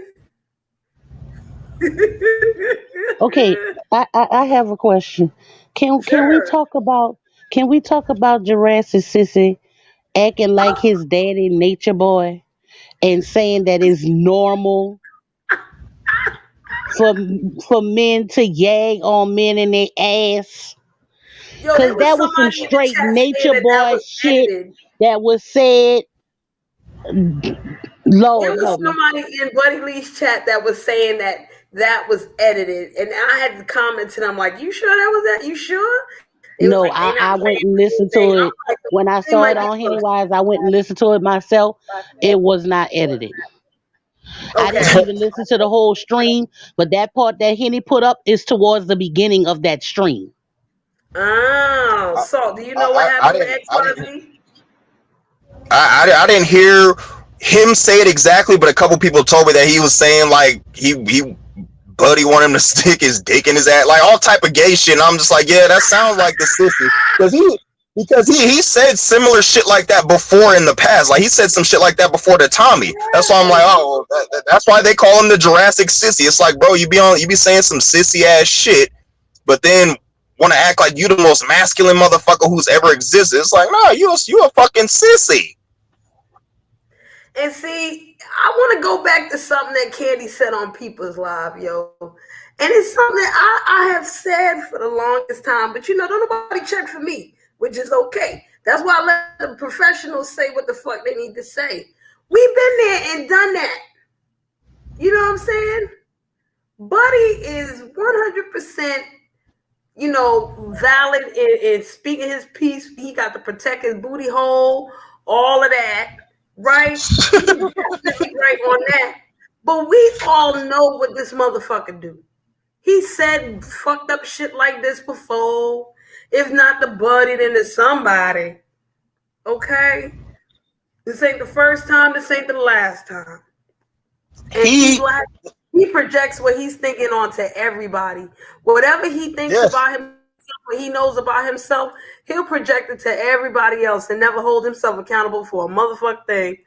Okay? We all know this shit. Exactly. It's like I called it out years ago when he first came into this fucking sector. It was like, dude, what he's doing is called a reaction formation. It's like that one time, like one of the first times Buddy had said something like pertaining to his sexuality. What was the first thing he went towards? A reaction formation. You accuse somebody of something that you know that they are. In order to try to move your thoughts away from that, they'll say the complete most opposite thing there is. What did he say? I'll dig up your mother and fuck her. It's like, okay, so he calls you gay. You go completely opposite. You say to him, basically, I'm so not gay that I would dig up a dead woman and fuck her before I would fuck a man. It's like, bro, yeah, you went to that extreme because you don't want people you don't want people using their gaydar on you. Straight up. You don't want them turning the gaydar on and letting that shit just go off crazy when they point it at you. Dead ass. He projects all that shit. It's like, well, okay, you talking about we need to save the black family and all this and that, but you over here thinking about you want to fuck men in their ass. Why else would you go to something like that? Why? Why else? As a straight man. Then, Cherie, you also have to think about this. People in the chat talking about, they were saying that it was edited, but his live today was titled, I Said What I Said. Right. So how is it edited if his title was I Said What I Said? That means he said everything that he said in that video. That nigga doubled down on it. Okay, like he ain't got no damn like this is what Lord. And I get tired of repeating my motherfucking self, man. I really do get tired of repeating myself because we all know that he sets himself up for this shit. Don't nobody if you ask anybody that's not him why this man really has a problem with you, at some point in time, you agreed with somebody that he really acts gay. That's some gay acting shit. Even if you didn't call him gay, it was like, oh, that's some fruity shit right there. You know what I'm saying? And he ain't your friend no more. Then it's all kind of skull fuck your mamas and all this other dumb shit. Right. You know what I mean? So I can't even say he need Jesus because he need more than that. And here's my thing. You can sit there and say Jalen has no filter like an autistic kid. Don't give Jalen the benefit of being autistic. That is a motherfucking blessing. Jalen is an incel. XYZ is a motherfucking incel. Okay? And let's not mistake it for nothing else but what the fuck it is. Okay? These men are incels. They need to like sex. I'm not even going to say like pussy in their life or like ding-a-ling, whatever. They just need to appreciate their bodies and who they are. And if you can't get a woman because of who you are, change it or something. You know what I'm saying? Like, I'm not putting it on special needs, none of that shit. Okay? And T Black, you are so right. It's not a diss, but he'll never see it. He never want to see it because then he gonna have to say he's a weirdo.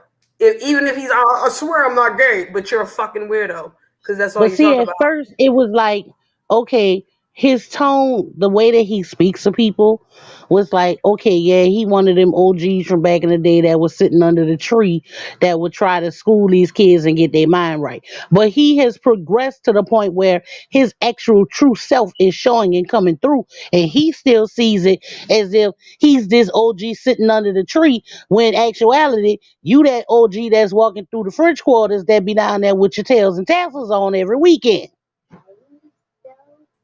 Okay. And what he don't understand is if you want to be that motherfucker, you can be that. Someone will accept you for that. But you can't even be accepting of who the fuck you really are. So how the fuck is anybody going to accept you? This is why he's a demon. He's just not fucking demoning us. He's demoning his motherfucking self. And that's the worst fucking thing. This is one of the reasons why I don't even bother with this motherfucker. Because at the end of the day, you harming yourself most of all, my nigga. Like, come on. You really setting yourself up for bullshit. You are classically the king of epic fucking fails. and can't. And what the fuck do I need to do? I don't need to call you Yag all day. I don't need to call you none of this shit. You lift your own motherfucking leg up, motherfucker. You pat your own fucking pussy. You decided to be demonic on your motherfucking own. So, and you are a fucking incel, sir. So what do you want from me? What do you want me to do? You just show your shit every fucking day. Why the fuck I got the, you know what I'm saying? And I get it. When he does something specific to people, get that motherfucker. You feel me? But other than that, it's like, why waste my time?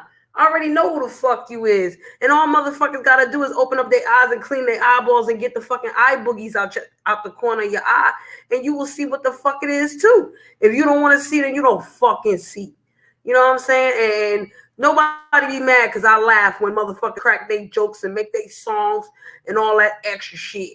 Okay? I don't give a fuck why you like that dude. Ain't got nothing to do with me. Fuck that.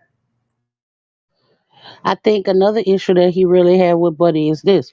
Hear me, I'm here. Normally when people sit there and they make edits or, like with live with skits or whatever, normally when, people talk about other people, you get traction to your channel because now they want to come see who it is that they talking about, and he don't get no traction. Still.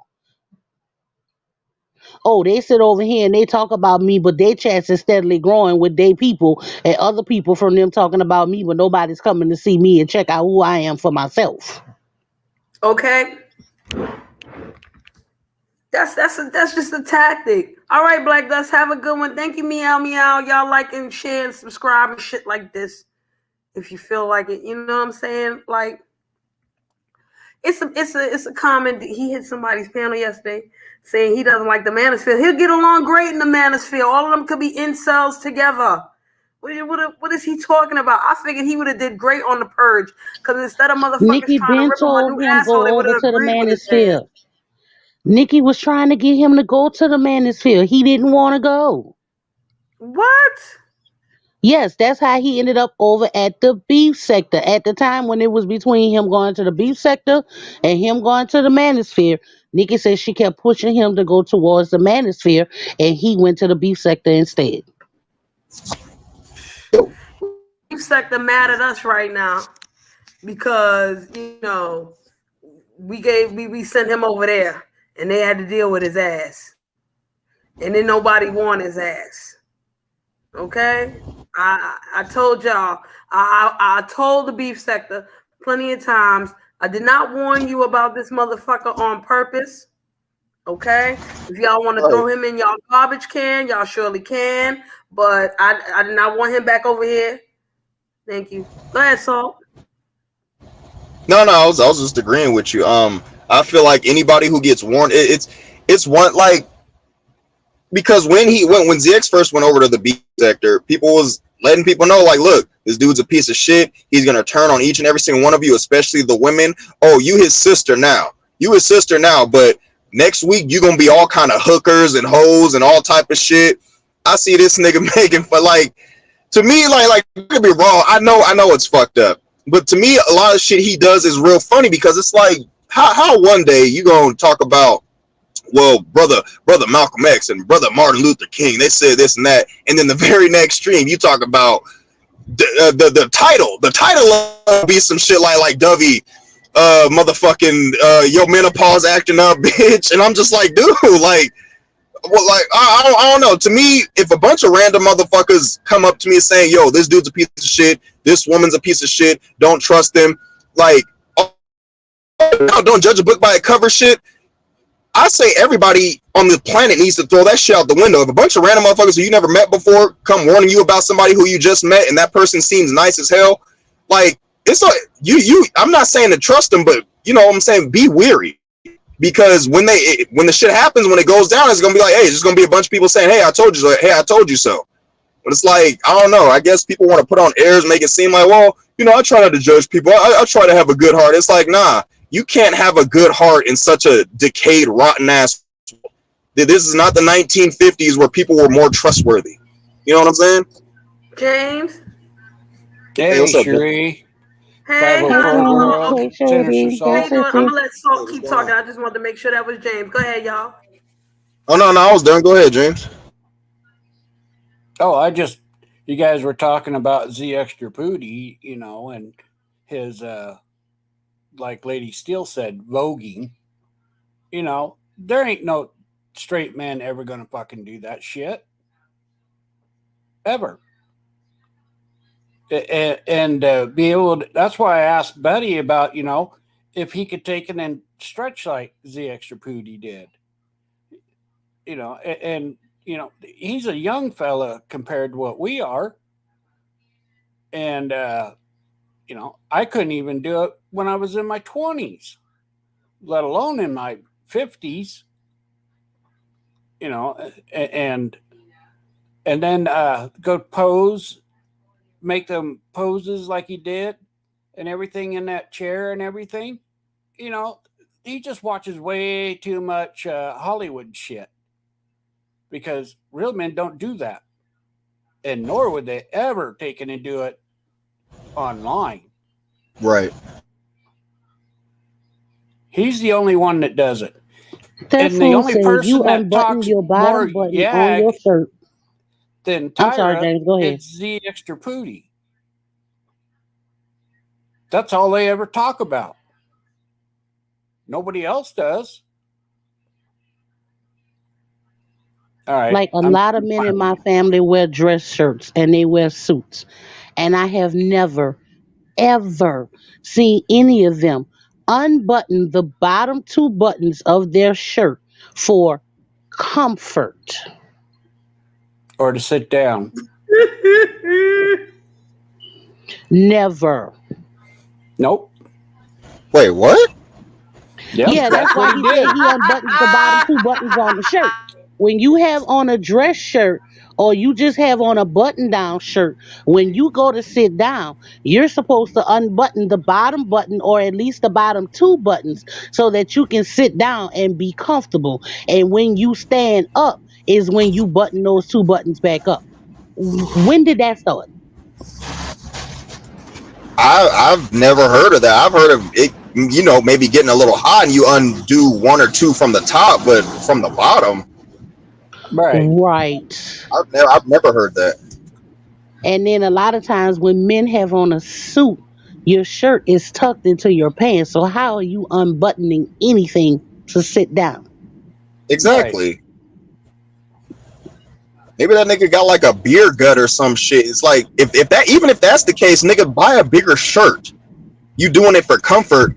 Are you not wearing your size, or are you trying to, like, he might be doing something like I noticed like a lot of skinnier dudes do, or a lot of dudes who are out of shape wear tighter clothes to make it look like they got muscles or some shit like that. But even then, it's like, dude, like, you look like an idiot. Like, let's just keep it real. That man is a homosexual. That man is straight up gay. He's as homosexual as it is, just like James said. No straight man is gonna immediately go to some gay shit. Like, he like the shit I heard him say, like he wanted Buddy to do or whatever. Like, nigga, like they call that buck breaking.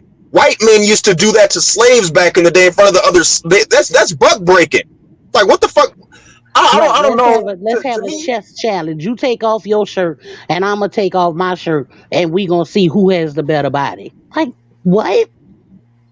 To me, the majority of these dudes who immediately go towards that gay shit and stick to it, they spend way too much time around women in their life than they did around men.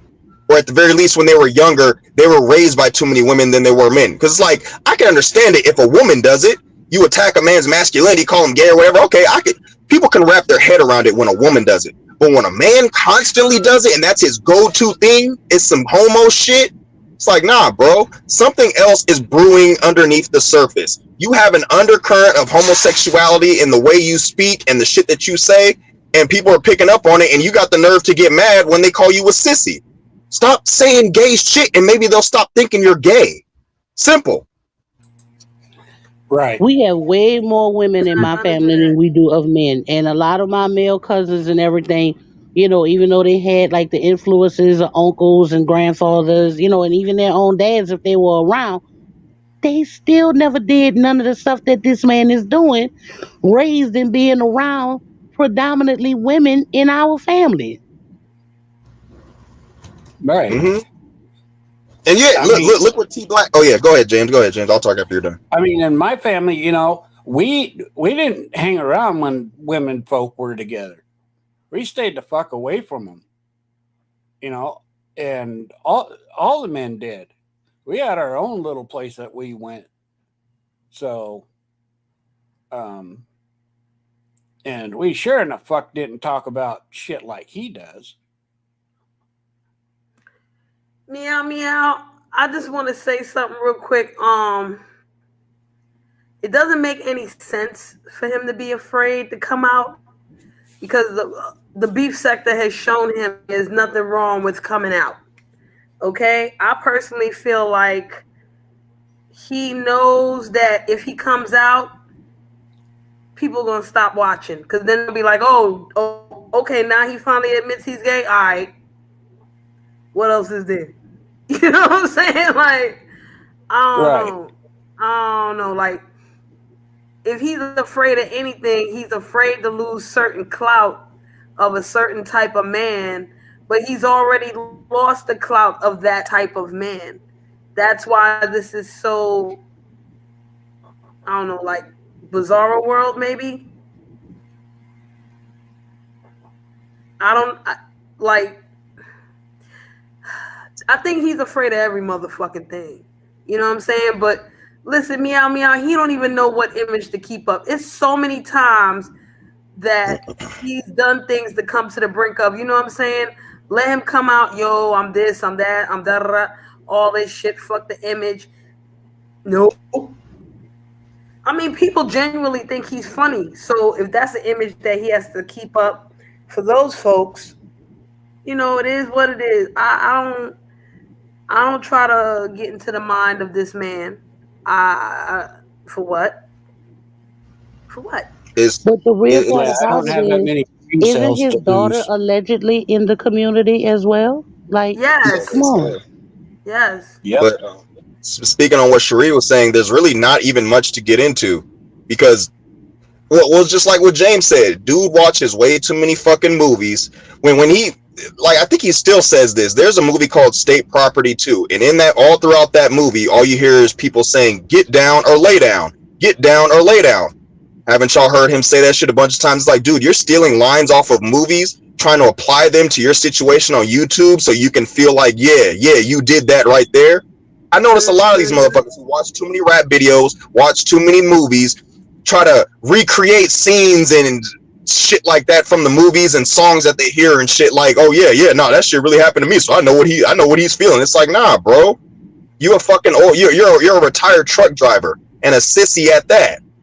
It's like, and it's like T Black said in the chat. Real men don't sit around talking about other men's looks and their bodies and shit. Like they just don't do that.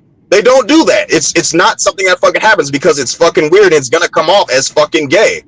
That and real men, that type of shit isn't even on their mind. So he's over here going into vivid detail about some homosexual erotica with fucking Buddy Lee, and he gets mad when people thinks that he's gay. It's like, dude, you shoot yourself in the foot, and then get mad at the motherfucker who sold you the gun. Like, you're stupid. The Right. most I've ever heard my male cousins say about one of our other male cousins referring to their body type would be like, Mhm. damn, look at this little nigga. He swole. He must be going to the gym. I need to go to the gym.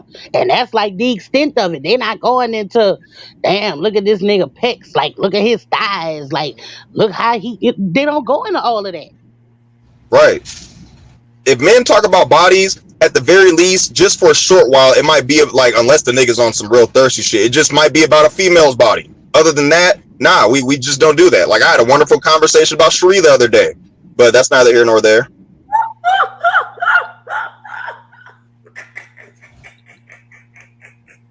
Lord Just Jesus. saying. But yes.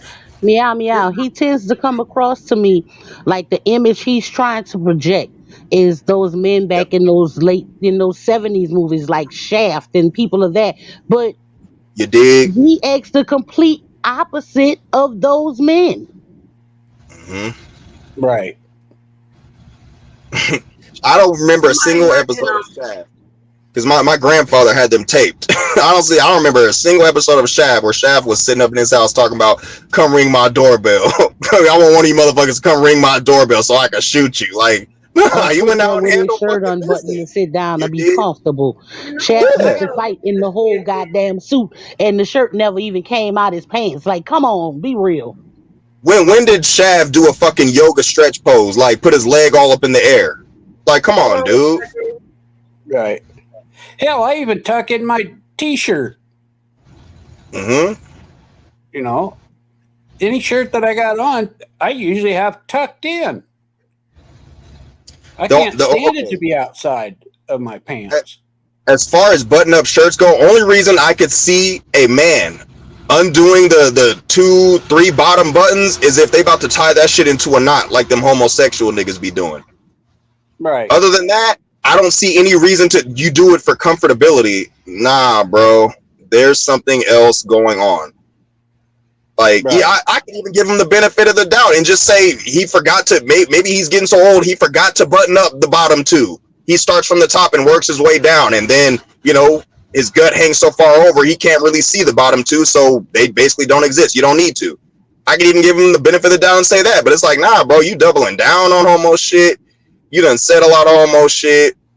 People think you're gay. You mad that they think you're gay, and you can't stop see, and you double down on the homo. Like, he got issues, man. Yep, he does. Lots of issues. So you can't even give him the benefit of that doubt. Excuse me, I'm saying maybe his stomach, you can't even see it because he literally stood up and said, yeah, this is why men do this. So you can sit down and be comfortable. Yeah, this is why I'm doing it. Why? Because, buddy, you want to see my dick? Like, nigga, what? Hell, Jesus. men don't even Like, like he even when literally we was said in that high. he stood up in front of the camera after he was talking about the shirt being unbuttoned and said, you want to see my dick? Yeah, What? yeah. I That mean, shit crazy. men, even when we was in high school, we hated to go in the shower room with other men. Couldn't stand Yep. doing it. Yep. It's You know what? yeah. I want to talk about that too, meow meow, because I love the fact that a lot of Mo3, people came in to buddy chat, and they saw XYZ as Yag. I found it interesting the most when Mahaya came in, and Mahaya was like, "I ain't got nothing to do with you and that man," and I was like, you know what? He has a right to say that, and I can respect that. But like Saul had said before, in the back of your mind, you know what I'm saying? You should be like, But Cherie, the Right. flip side to that is Mahia has called him glitter boots. Oh, word? Yes, Mahia has called him glitter boots. See, I didn't know that. I thought they was cool. Or maybe they are cool and Mahaya just didn't know. He was like, who? Oh, yeah, that's Glitter Boots? Okay. Because he probably know people in the room call him Glitter Boots or whatever, Because I know there's some Mo3 people that can't stand his ass. Right. And a lot of people, the new subs, that's what I was saying earlier, a lot of the new subs that we got over in our sector now from the purge, was at live chat on Monday, buddies yesterday, and buddies today. Mm-hmm. And like one guy got up there today, he was like, I ain't know y'all cut up like this over here. I like it over here. Yeah. Well, See, that's the usually, thing. Go I ahead, mean, James. usually when they come and visit and stuff, they start seeing, it's a pretty decent place over here in the black sector. Sorry, Cherie. Yeah, it has its days. You're Well, yeah, fine, but everybody. James. I mean, Salt, listen, I agree with you that there's times where the black sector is boring. Hey, Saida, how you doing, hon? Where the black sector is boring, and there's certain things going on around here that motherfuckers don't even want to talk about. You know what I'm saying? Like, for instance, There was a content creator that mentioned my name the other day for bullshit, okay? And I had to vent, but I did not vent here, okay? I surely did not. I vented the way I needed to vent, and I got the fuck over it, and I'm good. Okay, if I decide to tell y'all about it today or tomorrow or the next day, fuck it, I could do that. But right now I don't fucking feel like it. So I get it, Salt. Hell yeah, Layla, I get it, Salt, that sometimes it's boring and shit here and this and that. But at the same time, you know what I'm saying? Like the energy of us, you know what I mean?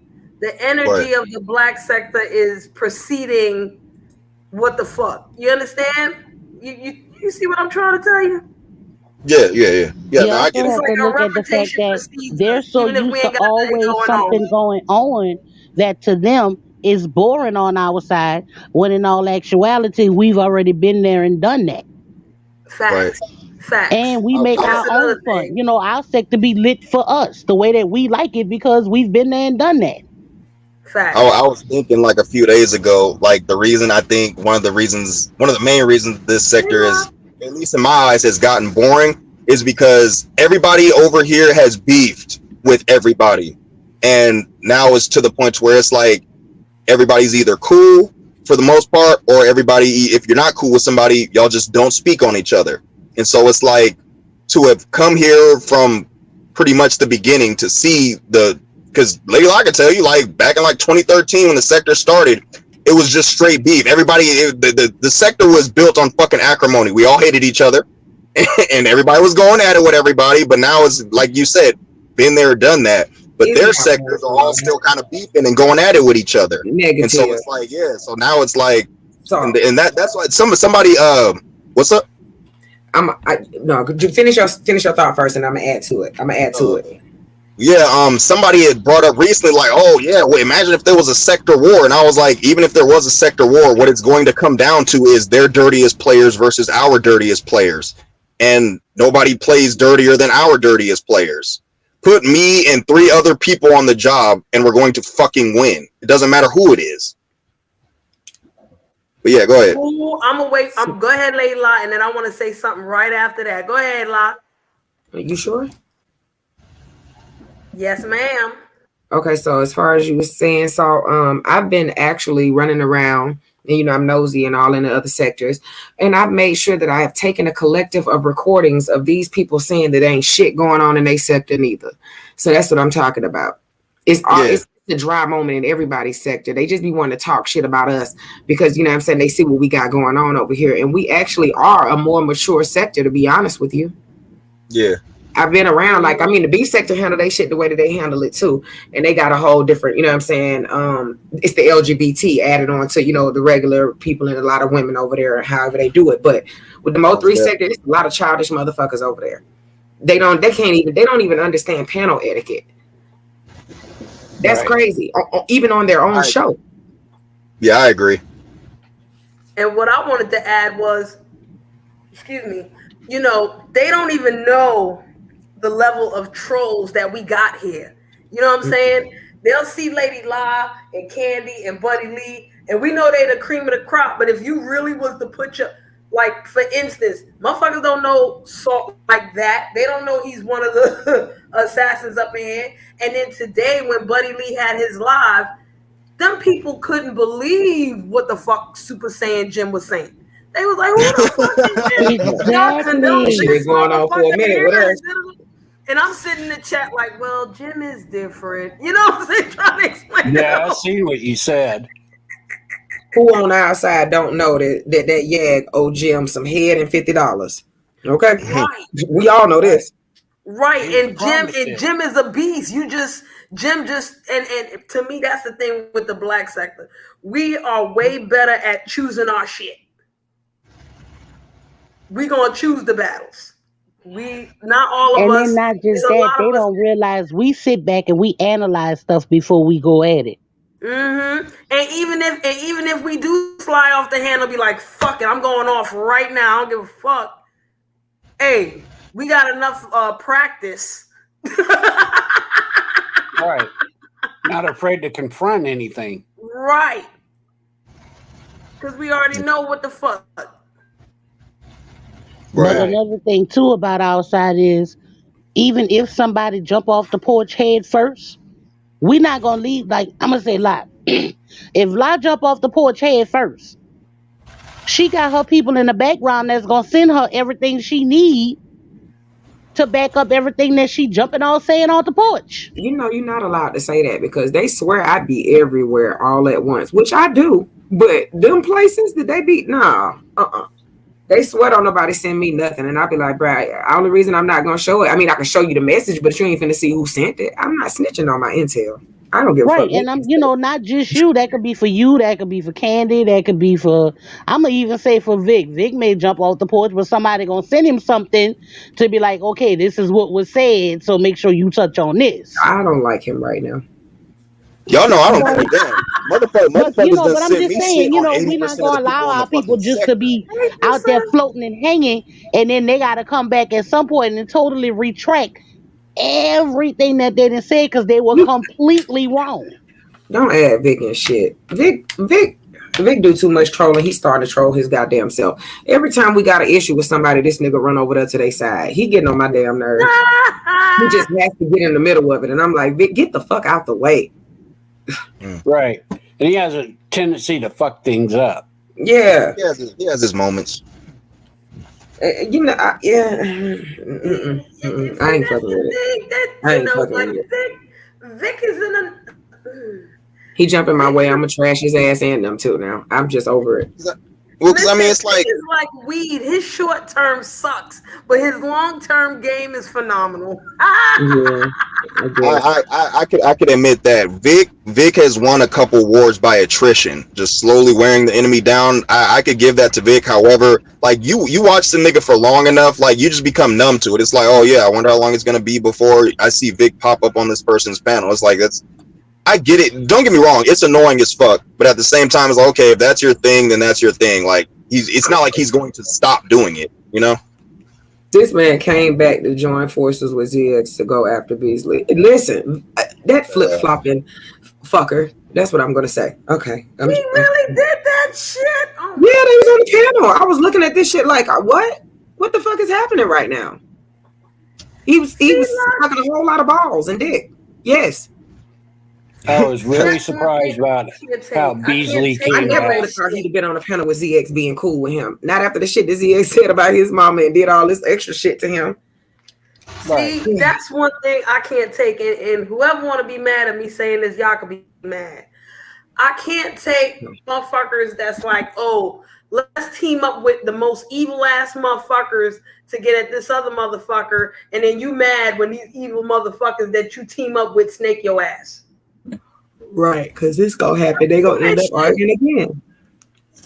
Stop doing that shit, Vic. Right, because if you really paying attention, that's the play that's happening right now. If you really, really pay close attention, that's the play that's trying to be ran right now.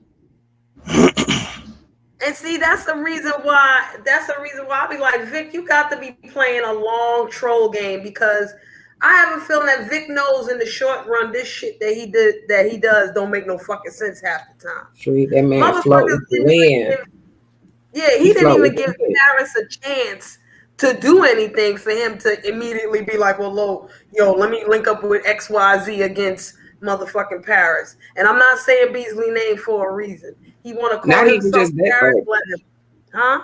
No, go ahead. My bad. Yeah, I mean, no, it's okay. It's all good. I'm just saying, like, it don't make no sense, Vic. If you supposed to be the chess player, give this motherfucker Paris a chance to do the bullshit. Because from what I've been hearing so far, who's seen Beasley since the fucking purge? Raise your hand. Who's looking for Beasley since the purge? Raise your hand. Give a fuck about him. Like, yeah, he came back talking about me. I'm like, nigga, you been gone. I'm still on your mind. Your ass on it. Well, like I said, but he also really came back and made it known that he wasn't coming back to stay. Well, good. But see, 504, even that's the play, because Beasley should know out of all the motherfuckers out, If you gonna be gone, be the fuck gone, because that's what the fuck he did just now. He did that to the point where people thought he was dead. So why come back on here and announce something like Claudiva? No offense, Claudiva, but you do that, and then you know what I'm saying, and then be gone again. That don't make no sense unless you want to come on and be like, "Yo, I'm not dead," and then go about your business. Well, Beasley's done this before. One time he took like a year and a half off, but this was like back in the day though. And then a couple times after that, he would take like 3 to 4 months off at a time. So it's not like he's not doing anything he hasn't done before. I think more so there's so many new people in the sector now they don't know. The funny part be that they be around still and you don't even know it. Yeah. Right. But like the thing with Beasley is also this. He said he's been gone, but he's not that far off up to date on everything that's going on. I think that he sees how things have changed since he left and see that now he probably really doesn't have a place to fit in. How long was he gone? I think it was almost 2 years. Nah, it ain't been 2 years. It's been at least, I think it's coming up on 1. Okay, Yeah, so I'm gonna tell you why I know he wasn't gone. Because the first purge that I was in was 6 months ago. He spoke on the first purge on RE's panel, said that he wasn't gonna jump in it because I was over there and that I took it on rightfully. So he was around watching. Yeah, he on that VS. Oh, I didn't know that. Yeah, he on that VS. That's why I say he's still been watching, because a lot of the things that he was saying over on that lady panel was a lot of things that he wasn't too far off on timeline wise. Wait, which lady? The turban. Oh! I didn't hear that. I didn't hear when he came on to her. You know, the not on my head turban turtle lady. Yeah. I know who you're talking about, but I didn't hear when I didn't hear that exchange, but I heard he had it. Go ahead. Yeah, a lot of the things that he was mentioning was stuff that has happened like within the last, I'm gonna say, roughly 3 months. So his timeline wasn't that far off. I just think that he probably doesn't have a place to fit in because things has changed so much. Now I could be wrong. Maybe he's sitting back and he's still watching, trying to figure out where he's gonna strike. I don't know. But see, 504, that's the crazy thing, because a lot of people was willing to fit him wherever the fuck he wanted to go. They were just so happy for his ass to be back that they was willing to fit him any motherfucking way. Coolin seemed like, I mean, like I said, I didn't hear the exact exchange between her and Beasley, but the way Coolin was acting, she wanted him to be a part of the Mo3 sector. She was so happy that he came back. I didn't even know him and Coolin knew each other. Right me out, because a lot of the things that he was saying when he was on MU panel showed exactly how much he really did know.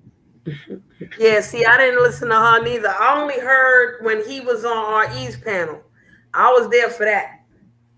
You know what I'm saying? I was there for that, but I wasn't there for MU or Coolin. I just heard the aftermath. And my thing is, if you jumping on Coolin panel, you already checking something out, because I ain't hear about no Coolin a year ago. I just found out about Coolin a couple months ago.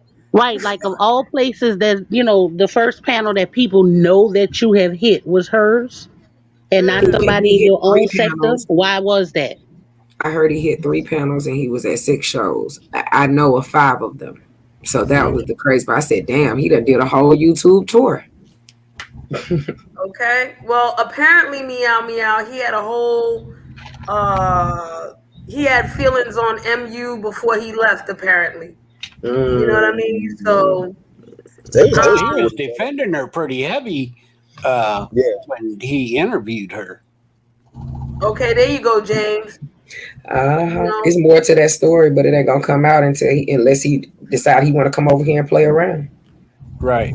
Yeah. And you know what? He's slick, because when he came on my live, it was the YouTube live. I didn't have no StreamYard link or none of that shit. But now I got the StreamYard link. He might be in the chat, but he ain't coming up. Well, I'll leave because I don't care to talk to him. So I chill in the chat.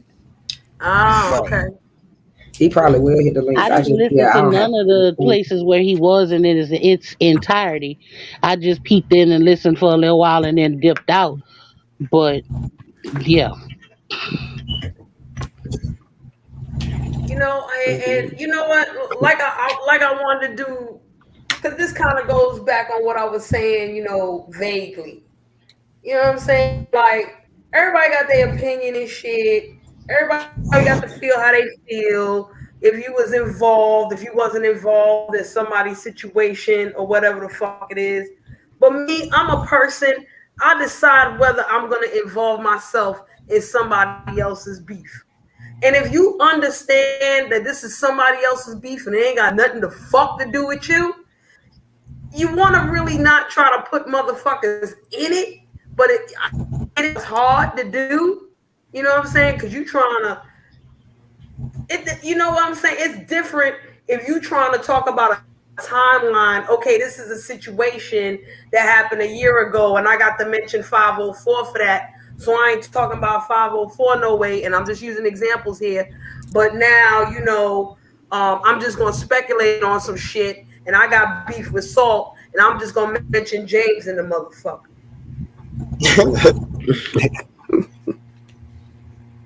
Come on now.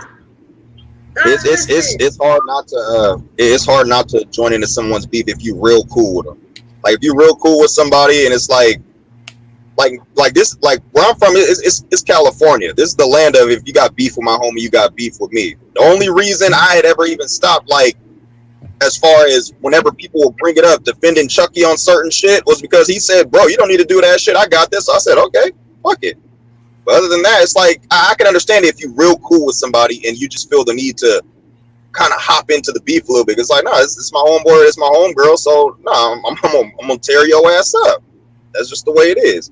However, I do understand the whole, if that's between them, leave it between them. But then it's like, if that's your homeboy or your homegirl, if they getting fucked up, you can only sit back so long without doing anything. You know what I'm saying? So that's a difficult position to be in. All right. You know what? This is YouTube though. How much can you really do? Oh, you could do a whole lot. You could do a whole lot without ever actually meeting somebody face to face. All right. Well, let's put it this way, Salt. You a grown ass man, ain't you? Mm-hmm. If you going on a beef with somebody, do I need to jump in all the motherfucking time for you? No, you don't need to. But I'm saying, if you my homegirl, I'm your homeboy, and you see me beefing with somebody, if you feel the need to jump in, like, I'll understand why the hell you did it. You know what I'm saying? It's like if you out with one of your homeboys or homegirls in real life, you see them arguing with somebody, you just gonna stand there? Good point. That's a good point too. But then, it's like certain things to go. My thing is, okay, so you beefing with somebody, you my peoples, I'm gonna let you fight your shit. If they bring up my motherfucking name, or if I know they say something that ain't true, that's when I'll be like, that ain't true. Go ahead, carry on. Okay, in instances like that, To me, nobody's ever at fault whenever it comes to instances like that. But like, because me, I tell people all the time, look, if you cool with me, just in general, I'll tell people, look, if you cool with me, don't jump into any beefs. You don't need to defend me or anything, because just having, like, especially if you're a person with a reputation, because then people will hold that shit against you. You remember when that motherfucker swatted so and so and all this bullshit? Oh, you condone that shit? Because people love to use that. Oh, you must condone this and be cool with that person. It's like, nah, you could be cool with them and not agree with every fucking thing they do. Half my homeboys are motherfucking gang members. I don't agree with that shit, but they still my homeboys. Don't mean just because you cool with somebody, you agree with everything they fucking do. Right. It's a motherfucking fact. Well, I remember when I think it was like the last purge, and Lady Law was up on the panel, and then I came up, and then Gotti was bragging about how Lady Law took it and needed help. I told him right then, she don't need no help. She can do just fine on her own. but I had questions for him. Right. James, I was saying that shit before the purge. Y'all don't jump in and help no goddamn lady lie. She can handle her. And that's why they hit me, because everybody come up on a panel, they rock with me, and I don't even be calling these folks. They just come up. I be, I would appreciate it if my people would allow me just to swing. You know what I'm saying? Just watch me work. But I be understanding other folks be like, oh hell no. Right. Yeah. And not for nothing. That's why I had to apologize. The last live I did, I was like, yo, Layla, I'm sorry for windmilling for your ass. You know what I'm saying? Like, it happens. I ain't gonna lie, because I cut RE off because I was pissed off that motherfucker mentioned my name, and then trying to keep saying RE kissing the ring, and I jumped up there like, you got me fucked up. Boy, what? And I was when I thought about after I did it, I was like, oh, I should have just let RE get his ass, because I knew he was gonna run. I should have gave it a little moment.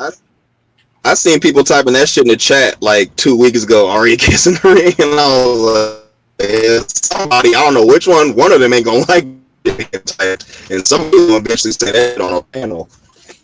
Your audio broke up a little bit, but I heard you. So you said somebody else said it. I mean, they just. Well, I seen people typing that shit in the chat room like a couple times, like 2 weeks ago, and I was like, yeah, one of them is not going to like that shit being said. Is a beef between those two, and so it's like anybody speaking on it in some sort of way to try to give the other person credit. Yeah, one of them ain't gonna like that shit. So hey. Yeah. And what, Layla, what you said? Both of y'all ain't like the shit. I got ain't got no ring for the kiss. That didn't happen. That shit did not happen. Okay, James, have a good night, hon. Yeah. Have a good night, James. And I said I had a disagreement with my auntie, and that's just what it was. Send her some salt. And see, that's respect right there. It ain't always got to be rah, rah, rah, rah, rah, rah, rah, rah, rah, and all this other shit. The fuck? And sometimes, you might wanna defend your friend and all of this, and after a while it might become bone carrying and instigating. There's thin lines between all this shit. But that shit with him and her was corny though, because it's like you get up there to talk that shit to her, but nigga, she just goddamn forgave you and y'all was cool. And who? So how whack of you is it to do that? RE and Triple. They had been at it for a while, and then they actually ended up talking and being, okay with each other. And then he turned around and tried to hammer again. Like, what you doing? Yeah. And see, that's some shit right there, because, it would be easy for motherfuckers to be like, RE, what the fuck are you doing? Because, Salt, I don't think you was at one live that I did. One of the lives I did, RE was up on here, and I was like, yeah, you cool with Triple or whatever. And she was like, I'm not cool with no fucking Triple. I'm just neutral with him or whatever the case may be. And I had to be like, okay, you neutral. Mm-hmm. You know what I'm saying?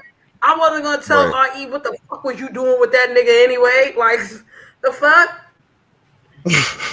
She going to do what she do while she do. Mm-hmm. And sometimes you can't stop people for that. Whether you right or whether you wrong. I can say anything even after the fact. Okay, and what now? RE is a grown ass woman, and that's what people don't understand. Like, if you want to act like an adult, I gotta treat you like one too at some points. No, you do. So regardless of age, though. Regardless of age, though. Okay, I mean, if you a young child, that's different. But if you a grown person. Well, because it's like of a certain age. At which point, like, okay, should there be a certain like for anybody of a certain age, should there be a certain safeguard? It's like don't get me wrong. It was, to me, it was funny, but at the same time, it's like, come on, somebody pissed on her fucking doorstep, like that's just crazy. You know what I'm saying? Like at a certain point, when does it become too much? Like, okay, if you're in your 50s and you're able-bodied. Like ZX or some shit like that, you piss on his porch all day, I don't give a fuck. But then it's like don't get me wrong, even though we don't speak, like somebody piss on Ari's porch, like I don't know, that was a little much. Thank you. And then RE was like, yo, that wasn't even my porch. So, at one point people was like, I was talking like in general about the shit, and somebody came in the chat like, yo, how should you feel about this and that? With people agreeing with it. I was like, yo, first of all, how am I supposed to feel? RE said that wasn't her porch. So what am I supposed to get mad at? Who am I supposed to get mad for? I think it's like how they say with Christmas presents, it's the thought that counts. Like this piss was meant for you. I guess. Basically, like this piss right here, this was meant for you. And that's the other thing. So if motherfuckers do certain things that don't make no sense to me, what the fuck am I supposed to do? I'm gonna tell all of y'all niggas this shit don't make no goddamn sense. How about that? I can't even tell nobody how to retaliate, yo, when it comes to them fighting and warring, because I done seen worse than that. Like, sure, you told the story where you, as a youngin', threw hot piss on somebody, so you know. Yeah. See what I'm saying? And I will tell a motherfucker go suck out him, mama. Yeah. Yeah.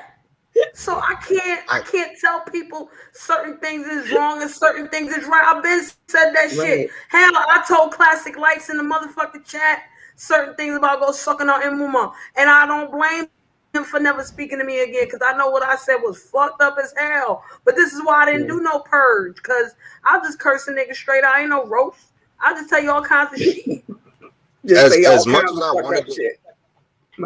as I wanted to join in on the purge, like I've been letting known before, like I really can't get into like that roast shit if I ain't gotten, because like nobody up there, I didn't have an issue with nobody up there. I can only do it if like you either just took a shot at me, because I can't think of anything right now that I would say fucked up to Sheree. I can't think of anything fucked up I would say right now to Lady Lock, because neither of you has pissed me off. It's almost like a door gets open. You have to piss me, like I have to not like you, or you have to just recently have pissed me off in order for me to go in on you. Everybody was in the panel, like I didn't have a problem with none of them. Only thing I had a problem with was I just got annoyed because Jalen, this nigga told 3 men to eat his ass, and then told 2 women on the panel the same thing, and then said something about cutting their throats or I'm gonna make you bleed without. I don't know. It was crazy. He was gonna grape her. Jalen told Lady Snoop something similar to what fucking XYZ said to Buddy today. Yeah, I don't know what the hell that said. Somebody typed it earlier in the chat. He was trying to say the most extreme shit, thinking he was gonna win. It's like, nah, bro, this is a roast. Not who can come up with the best fucking impromptu horror story. Like I think he had the rules fucked up. And nah, y'all don't nobody try to give him the excuse of autism. Nope, not gonna let you do that. Jalen is not autistic. He's just a weird ass nigga. He's just a weirdo. And these motherfuckers got problems. And you know what I'm saying? Like, child, hey, Lady La, since you here and you the MVP of the motherfucking purge, how hard was it to avoid the incel type conversation? Because I think somebody put in the chat earlier that, you know what I'm saying, all them incels was up there. You know, that's why the beef sector ladies didn't come up, because of all these manosphere motherfuckers. How was you able to avoid all that shit? It's not hard for me, because I've been over there in the manosphere before. So I know how they talk. Yeah. I mean, there's other ways to hurt them, but I ain't have to. I could choose to deal with it. The only one I really ran into was what is it, Cyber, whatever the hell his name, Cypher. Yeah, the one that kept saying what we look like on camera and turn to the side. He's definitely one of them. That shit's always fucking stupid. Yeah, let me turn my camera on. Yeah, they say we hit the wall and shit, and I be sitting there like, half of y'all men over here talking, y'all hit the wall. Like, fuck is you talking about? The wall ain't just for us. I see what you look like. Y'all got beer bellies, pot bellies. You walking around with canes and shit. Like you receding hairlines. You George Jefferson shit going on. Like, sir, you're past the wall. You drowning. You gotta tell certain motherfuckers, make sure you put your teeth in your mouth before you come cam up and shit. The fuck? And then a lot of them over there too, you'll realize when they tell their stories that rejection is what they had an issue with and why they don't like women. Same thing with this motherfucker XYZ. It's the ones that can't get one. What the fuck is the difference? You know what I'm saying? You What don't the hear hell? Salt running around mad as hell at women because he get pussy. I'm sorry. Thank Yeah, You you. don't, I'm you don't hear married. Bunny Like doing this it's shit. yeah, I don't. Hey, their issues are their issues. Like, is there some of the shit that they'll say that I agree with? Sure, but nobody agrees with everything everybody says. You know what I'm saying? So it's like, yeah, some things are true, but then some shit is just like, nah. I get it if you're speaking from a place of personal hurt. However, applying your pain to supposedly the reason all these other men are going through, when each of you have had different instances of, you know what I'm saying, pain unleashed upon, like, I don't know. I don't agree with that. I understand speaking in general, but too many people internalize bullshit that only happened to them, specifically to them, to everybody else, and I don't agree with that shit. Mhm. I feel like it's the men that scream out. Well, it's so many different factors, but the majority of them are the men that scream out they can't get the women that they want. Okay. I And think you why should is just go. that, If sir? you haven't been over there, just peek your head in and see. You'll know what I'm talking about once you get there. Promise you. Okay. You heard of Obsidian Radio, haven't you, Sinister Salt? Yeah, I heard of him. That's the one that we were talking about that was crying because his mama tried to get him some dates to the prom, and he hates his mom to this day because of that. That's crazy. Wow. Yeah, he cries Well, about it. He walks around with a cane. He a little short man. Got like little short man syndrome shit going on. Angry.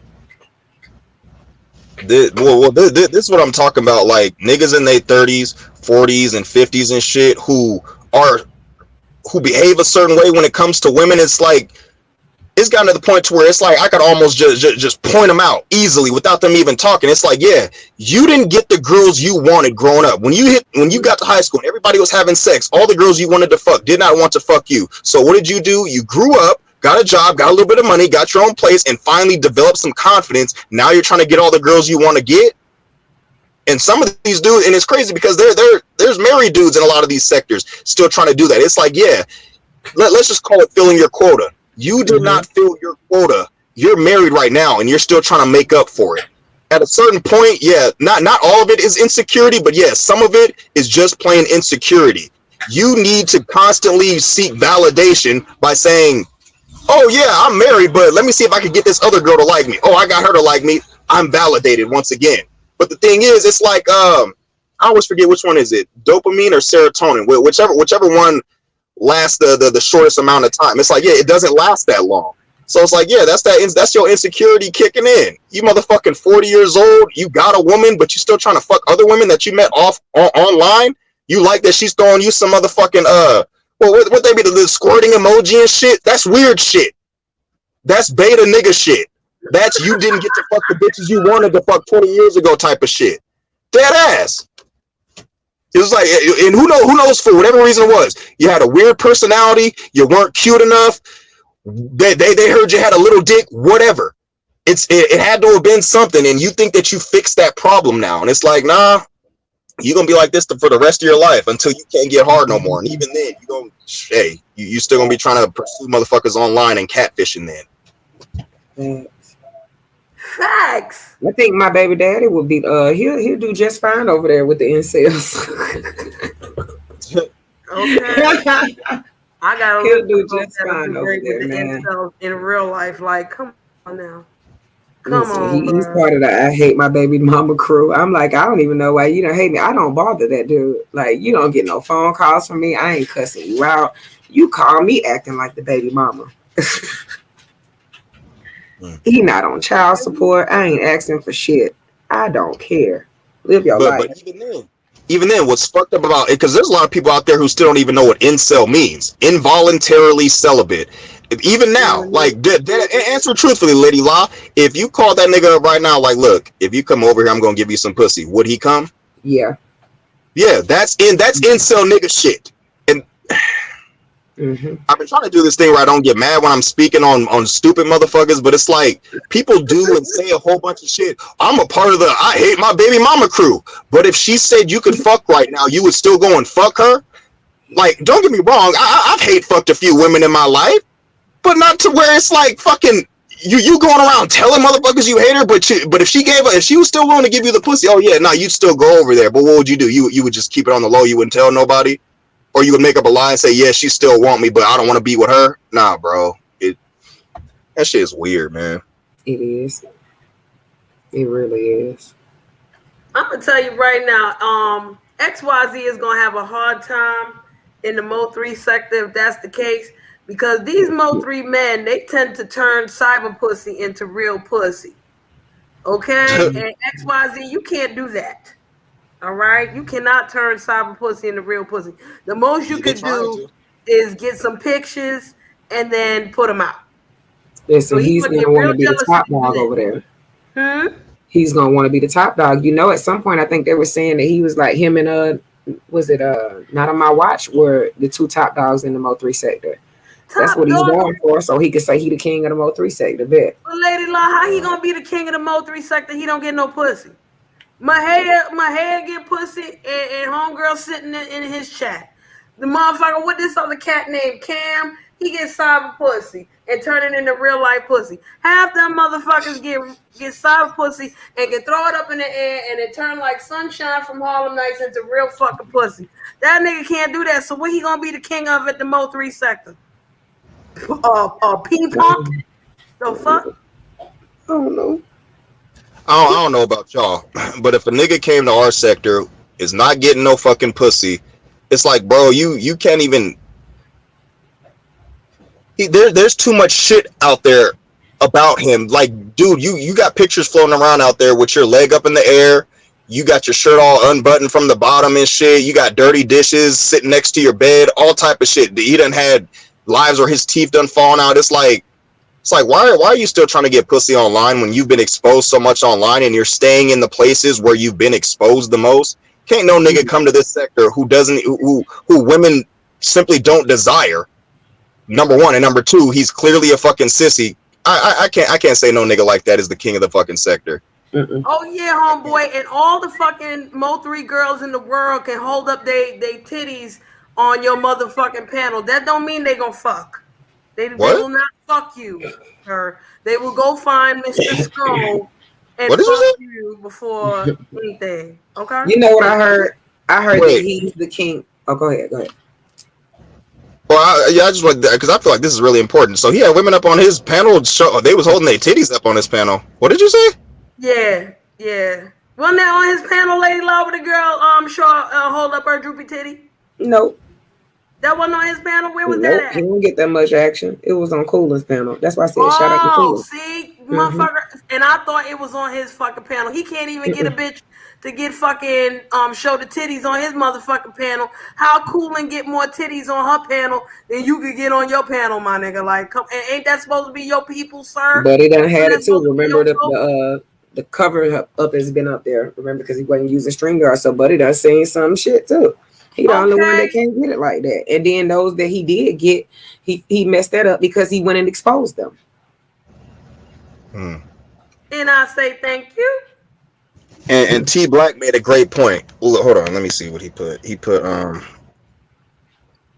not bad. A man who talks about the stats he gets isn't getting any. Exactly. A nigga constantly walking around and that's what I be saying about that bum nigga ago. Like all that shit. It's like, dude, you clearly don't get pussy like that, because niggas who get pussy like that, they get it so fucking much that there's no need to talk about it. They don't feel the need to talk about it because it happens so much and so often, so it's become the norm. To you, it's not the norm because you don't have that shit fucking happen. T Black is right. Niggas who do that shit, you ain't getting pussy like that. You're really fucking not. You know what I'm saying? Can't no nigga say they the king of the sector. Huh? Go ahead, huh? Oh, no, I was about to say, can't no nigga who's not getting pussy, who's not even in my same fucking tax bracket, can say they the king of any sort of fucking sector that I'm in. Nah, at least not to me. Dead ass. Okay. And I'm a female, but just as a PSA, when I talk about the sex I get, I'm getting it. Okay? Yay. Continue. I ain't calling nobody no king that bent over and was twinkling on his ass with his fingers. No, thank you. I'm Okay, not. Right. Yeah, he did do that. I wish I would. I can't believe I forgot about that little tidbit. This nigga was trying to flick the bean live on fucking air and mad that people are calling him gay. raising his legs up in the air. I said that shit to somebody. I think I said it in buddy chat. If I showed that shit to my pops and show him and I asked him, what do you think of this old head doing this in this time and age? He'll kick me out his house and probably wouldn't answer my fucking phone calls. He'd tell me get that gay shit out of his face. My father did. My dad don't do that shit. I think if I went to the motherfucking ocean, because my father got cremated and put in the ocean, if I went to the ocean where he was dumped at and showed the video of what this motherfucker do, my father would reform himself as a duppy just to go out there, bust his fucking ass, and then go right back to the fucking water and enjoy dead life. You hear me? Shut up. See? Mm-hmm. All that fuckery shite. That shit is off. What's going to end up happening is this. I need some. Because like we've all seen him, he's lost, like when he first came here, he looked relatively normal. He's lost weight since he's gotten here and everything. People have speculated that he contracted some sort of virus, all type of shit. What's gonna happen is he's gonna be one of them. He's gonna be one of them old dudes who done died of high blood pressure and shit. He's just gonna disappear one day. People are gonna find out that he was dead, and I pray that everybody who don't like him now keep that same fucking energy, because he done wish death on me. He said he was gonna fuck dead family and file a police report on me. He done said that he was gonna fuck all y'all dead grandmothers, mothers, whoever the hell is dead. He said he was gonna dig them up. Nah, I say everybody needs to keep that same fucking energy. Yeah, because you heard the audio that energy to flagging down his channel. Yeah, go ahead. I don't want to say all of that because you know that man do the most of that, but you heard the audio that Buddy was playing when he was talking to the cookie, like doing the flickering of the gun and shit. Because she called his mama, but look how he disrespects everybody else's mother. When ain't nobody said nothing about his mother, we talking about him.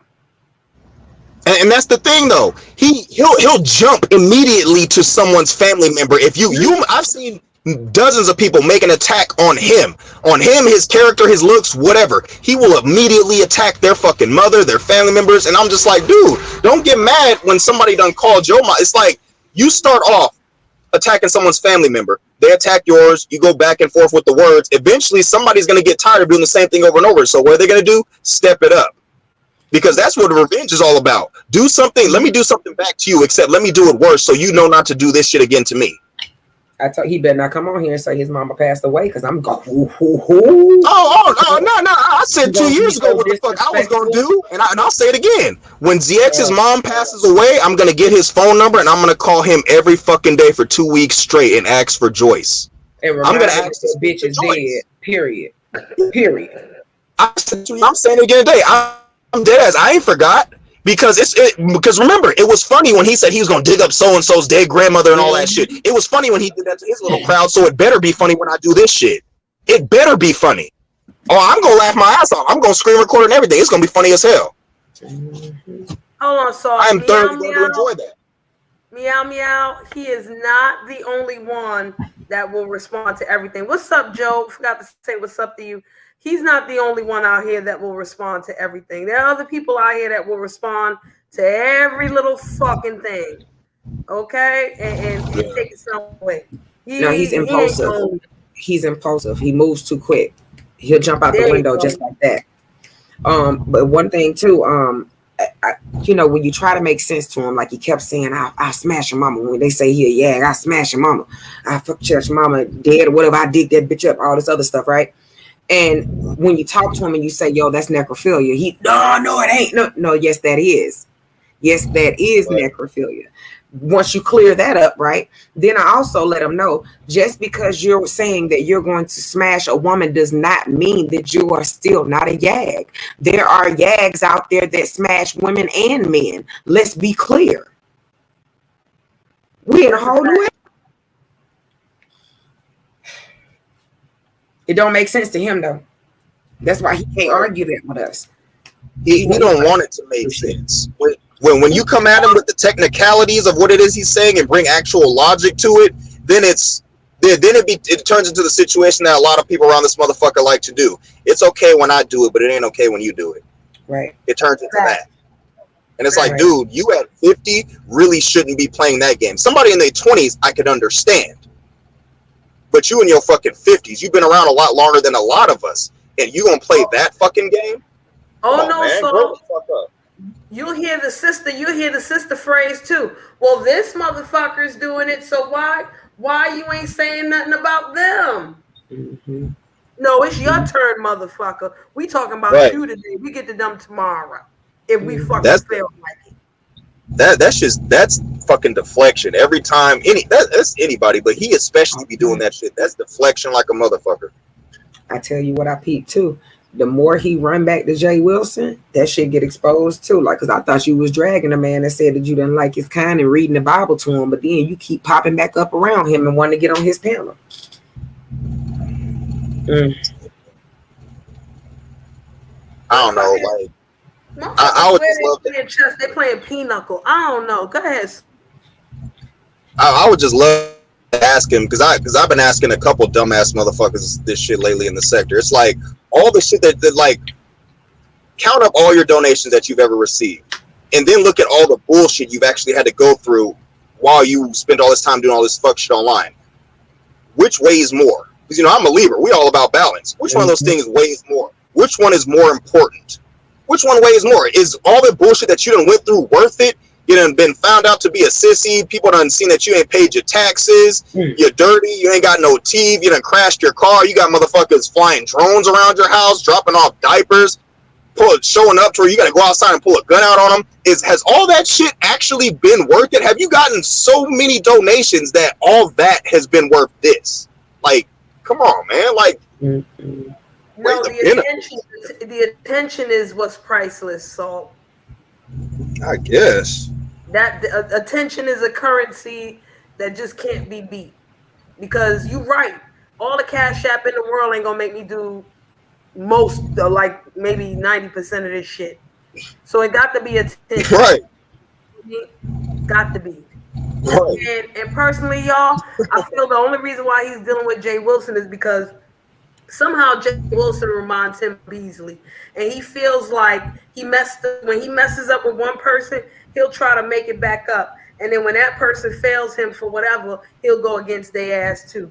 That's how he is. So right now, he feel like Jay Wilson is the gay Beasley. Not to say Beasley's gay or anything, but that's somebody else to latch on to and try to control, because Jay Wilson is powerful as fuck in the beef sector, I think, maybe. And he's gonna realize that Jay Wilson ain't stupid. You know what I'm saying? And get his ass too. Hey Dre. I agree with some of that. I more so think that he keeps latching on to Jay Wilson. Like, I feel like he likes Jay Wilson for the same reason I like Nisa, because he thinks he's brave. Because Jay Wilson has come out of the closet. That's something ZX is too afraid to fucking do. So he admires that bravery. You understand? That's what I think it is. Not 100%, but like I agree with the shit you said, but I feel like this needs to be added on to there. Because Jay Wilson has been able to do what he can't do. Like they said, like the kids said today, live your truth. Hey, Skoka, Nisa, Dre, T Black. And T Black, yes, I know he can't read. Meow, meow. Read. So who thinks they can retire from YouTube? Meow, meow. Because, sometimes this fool XYZ acts like he can have a retirement fund from fucking YouTube. And, homeboy, right. you don't do enough for that shit. You really don't do enough for that shit. You have to talk about totally different things. You know what I'm saying? You'd have to talk about totally different shit to even get anywhere near these motherfuckers. Cause Lady Lies said it. It's a whole bunch of people that have said this shit. There are way bigger people out there than us. Hell, Mr. Skull, and I'm calling him Mr. Skull on purpose. Mr. Skull he get way more viewers than we do. You think he bothered with this shit? Not really. Mr. Skull? Who was that? Mr. Skull. He's part of the Mo3 sector. Oh, okay. Yeah. I thought you said Mr. Skull, like the vodka. So hold on, Saul, because let me put you on. So you see how Pocahontas, she got the SKO in her name? Okay. Cause she was, I don't know if she still is, but she was down with the Skull Girls, who's a part of Mr. Skull's team. His name is Skull. Okay. Okay? Yeah. I think I explained it pretty decent. I get it. It's Skull game. Skull Yes, gang. the Skull Gang. Skull gang or no gang or don't bang, I think they say. Yeah. Yeah. And I just call him Mr. Skull because I feel like it. Lord. So yeah. Okay, see, she's still Skull Gang. And you know what's Yeah, she crazy just too, denounced Mo Skoka? 3. Well, we know. You know what's crazy too, Skoka? How you said you're not Mo 3? I was so surprised today when Joe said, I'm not Mo 3. I'm Black Sector now. I was surprised when he said that because I get it when Skoka said it. I get it when Shay said it. But to hear Joe say that shit, I was like, wow. I appreciate stuff like that. Like that. That's why I like when the little how to manifest say the little strags like the YAG and other people go to other sectors and stuff and then try to get them to go against us because then they eventually come over and they see who we really are and they'll still stay around. Then they'll see that other person for who they are as well and realize we was telling the damn truth. And and that's the best part of it all because the black, like who I consider Black Sector. Don't let me say the whole Black Sector because we all know that there's certain people in the Black Sector don't do the shit. There's a bunch of But we definitely let people figure shit out for their motherfucking self. Ain't nobody got to put it ain't too much masks that we put on here. Like I want to put it like this because I feel it's important because there's a couple times when Buddy will have a live and certain people will get on the motherfucking live and heads will be like, oh, Buddy Lee siding with this person. No, motherfucker, y'all don't know how troll moves work. Some people troll different. Like MU, like with Candy and MU. Candy never pulled no punches with no MU, bitch. You this. We not gonna act like this ain't who the fuck you is. But I don't have to yell, scream, and say I hate you all day just to get that fucking across. Anybody can come in Buddy Lee chat. He know who's the demons and who ain't the demons. Just because he cordial them motherfuckers. You know what I'm saying? When somebody come to your house, you want them to wipe their feet on the mat before they take off their shoe sometime. Okay? And sometimes you just gotta give that basic hospitality. That don't mean you don't know who the fuck they is or what the fuck it is. And you got to learn for your motherfucking self what it is. Ain't nobody got to tell you all the motherfucking time. Okay? It got to be a natural shit over here. It's got to be a more natural flow. Not just the motherfucker, hey, we say this and you must follow that motherfucker. I think that's the only key that you need to get into the Black Sector. You got enough of your own mind? Come on over and hang out with us if you got your own mind. If you got even a little bit of your own motherfucking mind. I ain't talking about the get along, the go along, or all this other shit. Yeah, there's people out there that'll if you agree with me more than the average Joe, I like you. The fuck, yes, there's people like that. But for the most part with the Black Sector, hey, you got your own mind, you can think for your motherfucking self. Well, come on over here and hang out with motherfuckers and see what the fuck going on. That's it. Just like, you know what I'm saying? And just like motherfuckers come over here to see what the fuck.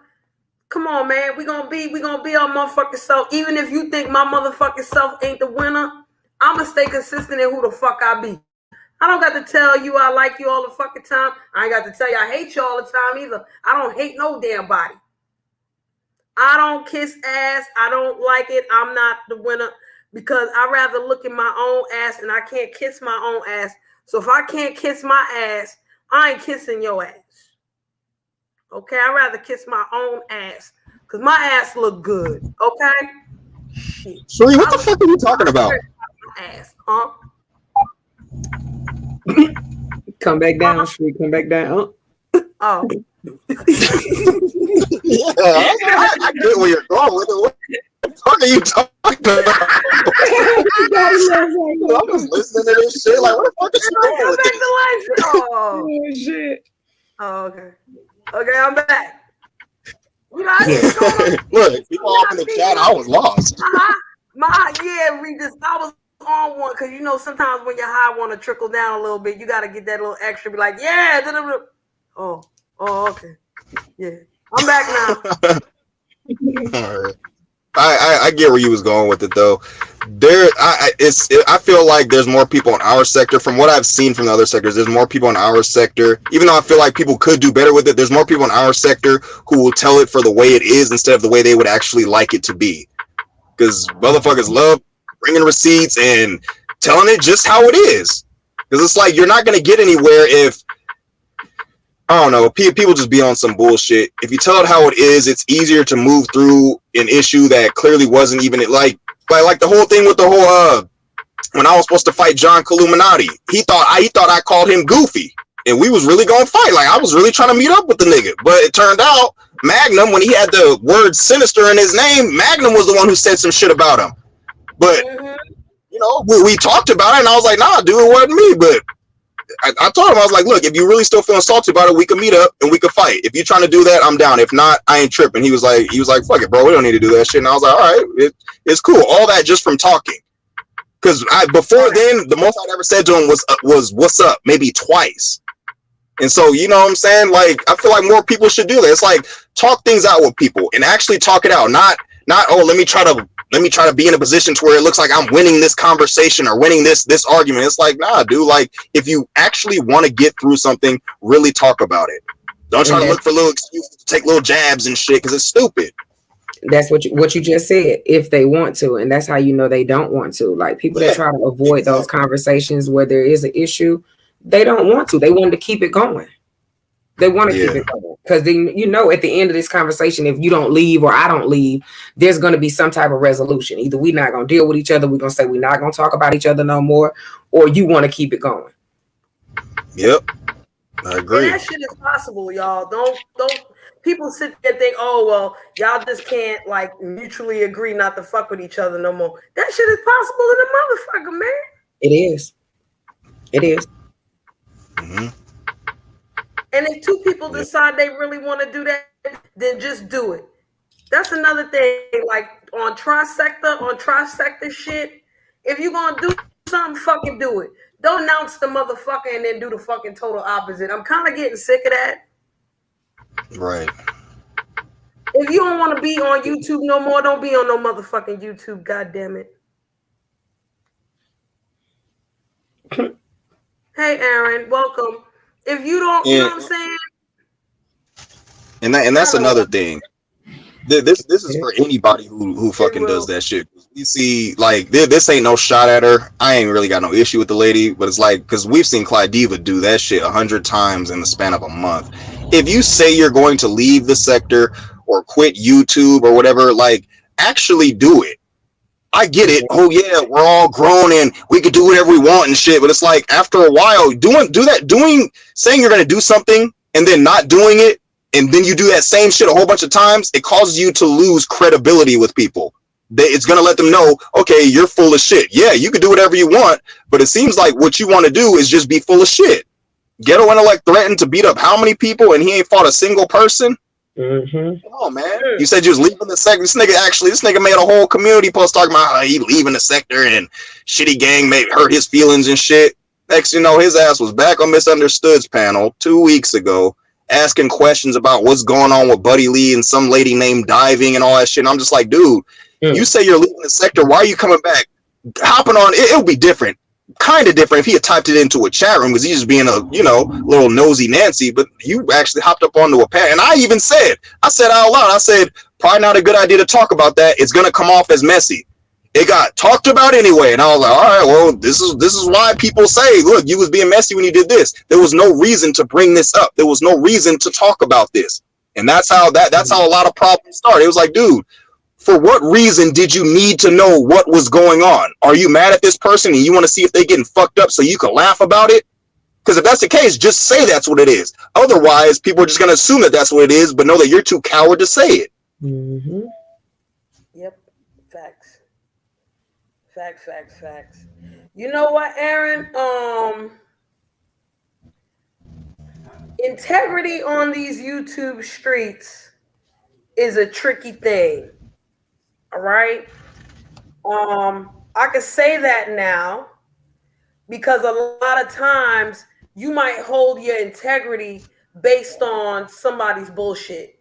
You know what I'm saying? Somebody might tell you one thing and you take that as real, you know, and then you come into another place like, yo, I believe what they said, ooh, ah, ooh, ah, ooh, and then they find out that this person ain't shit. So now their integrity, kind of looks fucked up. Mm-hmm. You know what I'm saying? There's a couple people in this chat right now that used to be down with XYZ. They didn't know no better at that time. You feel me? So they was, I'm gonna say this, I believe this, da, da, da. And then once they saw that XYZ wasn't shit, they changed their word or whatever. Am I to say that they have no integrity now, or they don't stick to their word? Or can I look beyond that and be like, okay, well, you was taking this motherfucker's word right here. You had to figure out the hard way that they basically lied to you. You understand? So now I gotta wipe that slate clean and be like, yo, let me look at this person different, because now I have to see their integrity based on them, after I realized that their integrity before was based off of this other motherfucker.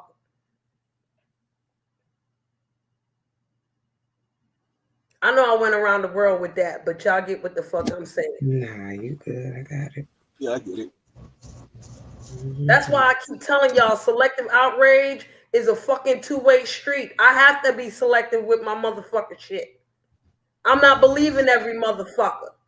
Okay? I keep it real with y'all. When that whole room shaker tablet baby thing came out, I didn't never believe no motherfucking room shaker, because I only have room to full wholeheartedly believe one motherfucker on these YouTube streets that's pregnant and had a fucking baby. I don't have enough room to believe your ass, homegirl. Sorry.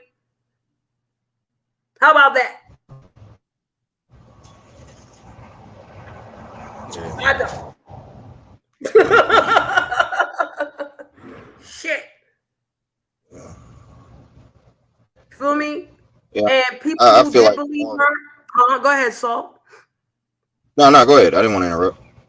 Because I was about to say, and people who did believe her, what can I say about them now if they figured out, oh shit, that really was the tablet baby or whatever? You know what I'm saying? Mm-hmm. That's not. Do I base who the fuck they are based on her lack of integrity? Should I? I can't. But should I? Clem, what going on? Ghetto was on MU panel when Beasley was there. Listen, back to Ghetto. That motherfucker is in Mahia chat every other morning talking about he got renounced by the black sector, whatever his excuses are. These motherfuckers really do shit to they self. Okay? This shit is wild. This shit is wild. All right? It's wild. And no, he did not listen, T Black. He might have turned on you, okay? He might have turned on you. But once I realized that nigga ain't have no integrity, ain't have this and that, what the fuck? He turns on his motherfucking self. I just opened my eyes and saw that shit. That motherfucker never had integrity or loyalty. You just had a good enough heart to give him the benefit of the motherfucking doubt. He might have turned on you, but he ain't never turned on me. Because once I saw his true shit, I ran. I said, I'm out. Fuck this shit. I'm out. He's just like what I said earlier when I gave that example of dudes who didn't get the pussy they wanted when they was younger. He's one of them dudes. I don't know about the whole pussy thing, but he's one of them dudes who never fit in where he wanted to. Whichever crowds it was that he wanted to be a part of, he didn't get to be a part of those crowds. And if he was a part of those crowds, he was more so like a do boy. Because I've said this shit before. As far as the quote unquote world he's a part of, dude is he's a low level. Like how many of y'all will feel like if I met Kamala Harris, I really wouldn't feel the need to tell any of you guys, like if I met her and she gave me $1 million, I might be like, hey yo, that bitch handing out $1 million, y'all might want to go get you. Other than that, it's like, dude, you come in here and you tell us shit like that, like we're supposed to be impressed by it. Your diss to everybody is, ain't none of y'all ever sat at a boardroom table. Bro, you're not sitting at a boardroom table right now. You lost your job because you came to this place. It's the weirdest thing in the world when someone considers a group of people to be inferior when compared to himself, yet desperately seeks those inferior people's approval. I hate that shit. You want to fit in so fucking bad. You just agreeing with everything everybody say. And when it looks like the tide is turning, you're going to go ahead and say, it's like when Kimmy and Lady Law weren't even beefing. I know where the nigga said, fuck Kimmy. And I even asked Lady Law, I was like, what the fuck did you say that shit? Y'all ain't, I asked her, I was like, are y'all even beefing? You're like, no, me and her ain't even beefing. I was like, so he's thinking this is the way the tide is going to turn. Everybody's going to side with Law. So let me say, fuck Kimmy. I'm rolling with Law. But didn't nobody say fuck anybody. So it's like, dude, you so desperately want to fucking fit in that you ruined your life. When this nigga was on MU's panel, this nigga said straight up, still telling his business, he said his marriage started to go down the drain before he became to YouTube, and all the shit that happened on YouTube was just the final straw. We're broken up now. I'm looking for a swanky new apartment. Yeah, bro, you're really winning. You have really one-upped all of us. You really have. All just to fit in with a bunch of motherfuckers who you consider to be inferior to you. Come on, man. Does it really have an active warrant on sodomy? ZX? Yeah. What? No, it wasn't active. It was an old situation that he had. It was charges. He's saying that the charges got dropped, but whether they got dropped or not, it was still a charge. Oh, okay. Who had a sodomy? What? So something went down. ZX. Yeah, he had a sodomy charge, but then D. Parker just put this in here. So that's why I was like, okay, is it an active warrant or no? No, that's from 1990 something. I think it was. I got the paperwork, but that's from his past. He said, now I don't see. Nobody produced the paperwork where it said it was closed, nor did he. Let's be clear about that, or that it got discharged. So I don't. Yeah. But from what I know, it was the past. T Black, if he had enough men on his panel, he probably would try to get them to fight each other too. He likes to use people. He likes to have people windmill for him, whether they female or male. Shree, you know you're right about that. You don't remember when he had God dang it, what's that dude name? When he was using the dude's picture and shit. It started with an N to MBK. Yeah, MBK. He was using MBK's picture, remember? And we were like, yo, that's real weird that you using this dude's picture. I remember that. Yeah. Like, so he was like, saying why he was using it. Yeah, he was like, yeah, look at that young boy right there. Y'all don't want to fuck with MBK. And I'm like, dude, why are you talking hard using another nigga's picture? Like, you're low key trying to involve him in this shit, and he ain't talking shit to nobody really. Oh, he had MBK and Ghetto windmill for him like it ain't nobody's business. They was like his little bodyguards and shit. He loved that shit. Well, he ain't no problem with putting them out there. He used all our picks. Oh Lord. No, Nisa, I don't think he used my picks. According to him, I was too ugly. What? He loved your body, girl. You know that. I appreciate. Don't even get me started, Sheree. Let's just move on. You can cam down if you like. Before I put you up here. Don't get me started, Sheree. Does anybody know who Aaron is? Because I just don't want him to porn bomb me. I don't know him that great. So hold on. You can cam down, Aaron. I'm gonna let you up so you can say what you want to say. Hold on now. Oh shit, I can't even upgrade because I got this birdie on here. Well, Aaron, let's see. How you doing? Aaron Jane? Oh no, I don't know who that is. Yeah, it's me. I mean, I don't know how to take the camera off, so you can there's three just dots. push the little camera icon. I got you. Hold on. Or you can oh no, he removed it, so no, it says device not connected, so hopefully he'll come back. Yeah, when he comes back up, once you bring him back up, hit your bubble to make you bigger over everybody. I don't think he's one of those, but you just still want to be on the safe side. Yeah, I'm gonna let him come back. Come on back, Aaron, because he was in the chat talking. Like he wanted to add to the conversation. So yeah, okay. He did. I just didn't want him, try to porn bomb him. Right. When MBK was around, like, don't get me wrong, we had our differences and shit, but out of their whole little group, him, ZX, and Ghetto, MBK was definitely the realest one. He just had a whole bunch of fucked up shit happen to him because, like Ghetto, he exposed too much. But it's like ZX turned on both of them. Ghetto said ZX and MBK both doxed him when ZX did a stream showing like yeah, somebody sent me the info. I ain't about to dox this man or his family or anything like that. It was like, dude, like I don't like ZX, but I like if he didn't do it, he didn't do it. Tell it for how it is, not the way you would like it to be. And MBK didn't say shit. And I'm just like, bro, like, why is he saying MBK had something to do with it? MBK didn't even say shit. That shit was fucking weird. All right, hold on, y'all. Aaron's back. I'm back. Welcome back, Aaron. Before you go ahead, I just want to say this to T Black. T Black, there was one time where he was talking to some. I totally forgot who the fuck he was talking to, and he was like, "You better be careful before Shree Bad gets you, cause you talking about bow bow bow." Fuck that, motherfucker. I'm not gonna be a pawn to no motherfucker. Don't worry about what the fuck I'm gonna say. If I'm gonna say all that fucking shit. Fuck your instigating ass because you ain't about. Listen, go ahead, Aaron. I'm sorry. Go ahead. I'm muted. No, I'm listening to y'all because I find it interesting what y'all saying. I mean, I have an opinion on it, but it's not really that serious. It's not. So, but I appreciate what y'all talking about. I'm listening to y'all. Okay, no doubt. Malone Johnson. Let's see. But I'm not gonna put it up there because there's a name on here that I really don't want to put up. But let's see. Is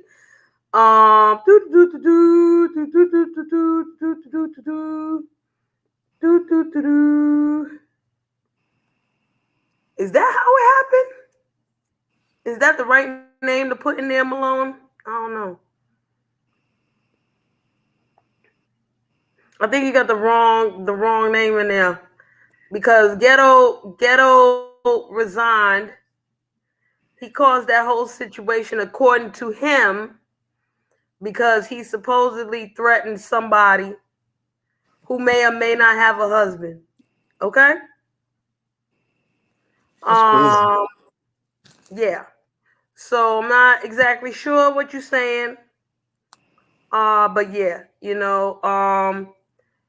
and me personally, I don't give a damn how Ghetto resigned. Ghetto did not have to resign from a motherfuck thing. Okay? And he didn't have to kowtow to a motherfucker and act like, yeah, she was the reason why he got fired from the job, or by her calling the job and getting him fired, he's now redeemed and delivered, and he's not carrying nobody purse no motherfucking more. Okay? That's just me and that. Y'all continue. I love how people try to assign power to the weaker one in fucked up situations. Call it for what it is, not the way you would like it to be. Ghetto did resign, but he resigned in disgrace. Let's not forget, he said it was his homeboy who gave him that job. How does it look on a job application when they ask you, oh, what happened at your last job? Oh, I got fired. Does it look better if you say you got fired or you resigned? His homeboy gave him two options. You can either resign, so that way when you apply to work somewhere else, it doesn't look bad, or I can fire you. Either way, you can't be here anymore. He had no choice. Whether you want to say, oh, he resigned, dude couldn't stay there no more. He was fired. If he resigned, okay, he resigned in disgrace. Either way, he couldn't be there no more because of his own fucking actions, and he caused it himself. Straight up.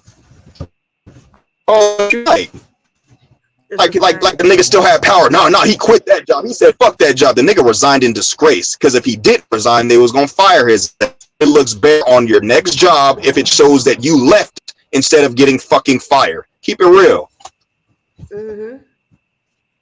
I mean, I don't know which one of the sisters said it, but nobody has integrity like that no more. So nobody cares. Nobody gives a fuck, yo.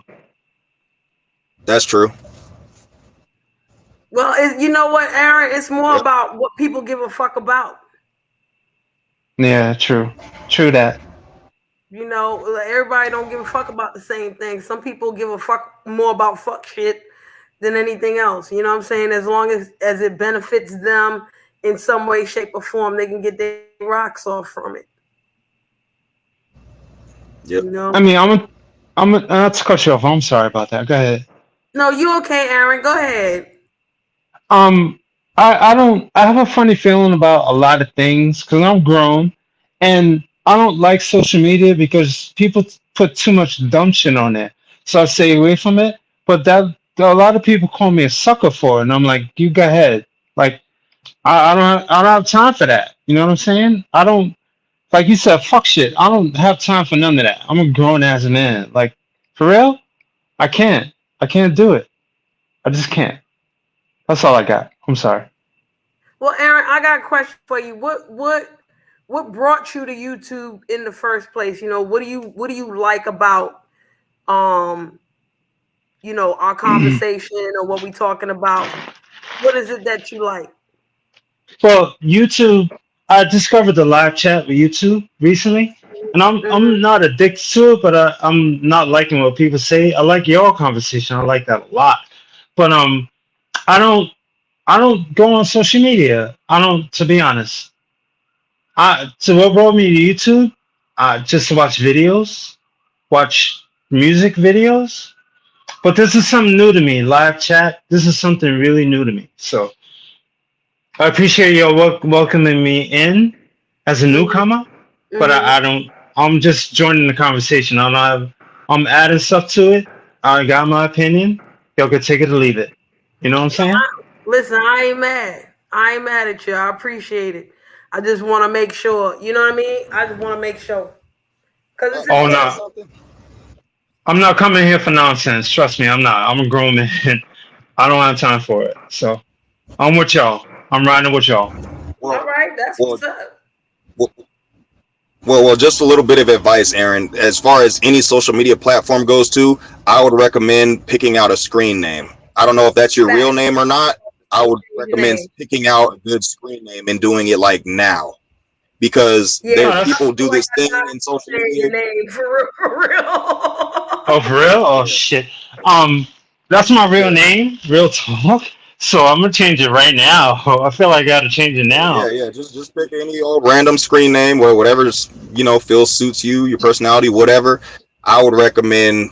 Yeah, just don't ever use your real name. If you Hey, decide there you goes want to the hit up right more now. spaces like this, I would say, what I'm saying, just reveal as little about yourself as possible. No addresses, no family members' names. Don't even tell people what you do for a living, because, like, oh shit, he dropped off. Oh, It's he's about to go okay. change his name. Hopefully he'll be back. It's too Hopefully late. he'll be. That man Yeah. came on shoulder Oh, space hey, on hopefully. accident. So if anybody wanted to do Yeah, something, they're gonna definitely reference this. And But that's why I was I, like, I don't think yeah. he'll even get in a drama like that, though. It doesn't seem. it's a fact. And that's why I was trying to put But the even then, overlay up, and though, I was like, damn, I got free StreamYard, so he fucked. Mm. I'm sorry, Aaron. Aaron, if you want me to like try to get rid of your face and all of that, like edit this out, I will definitely do so. I have no problems doing that for you.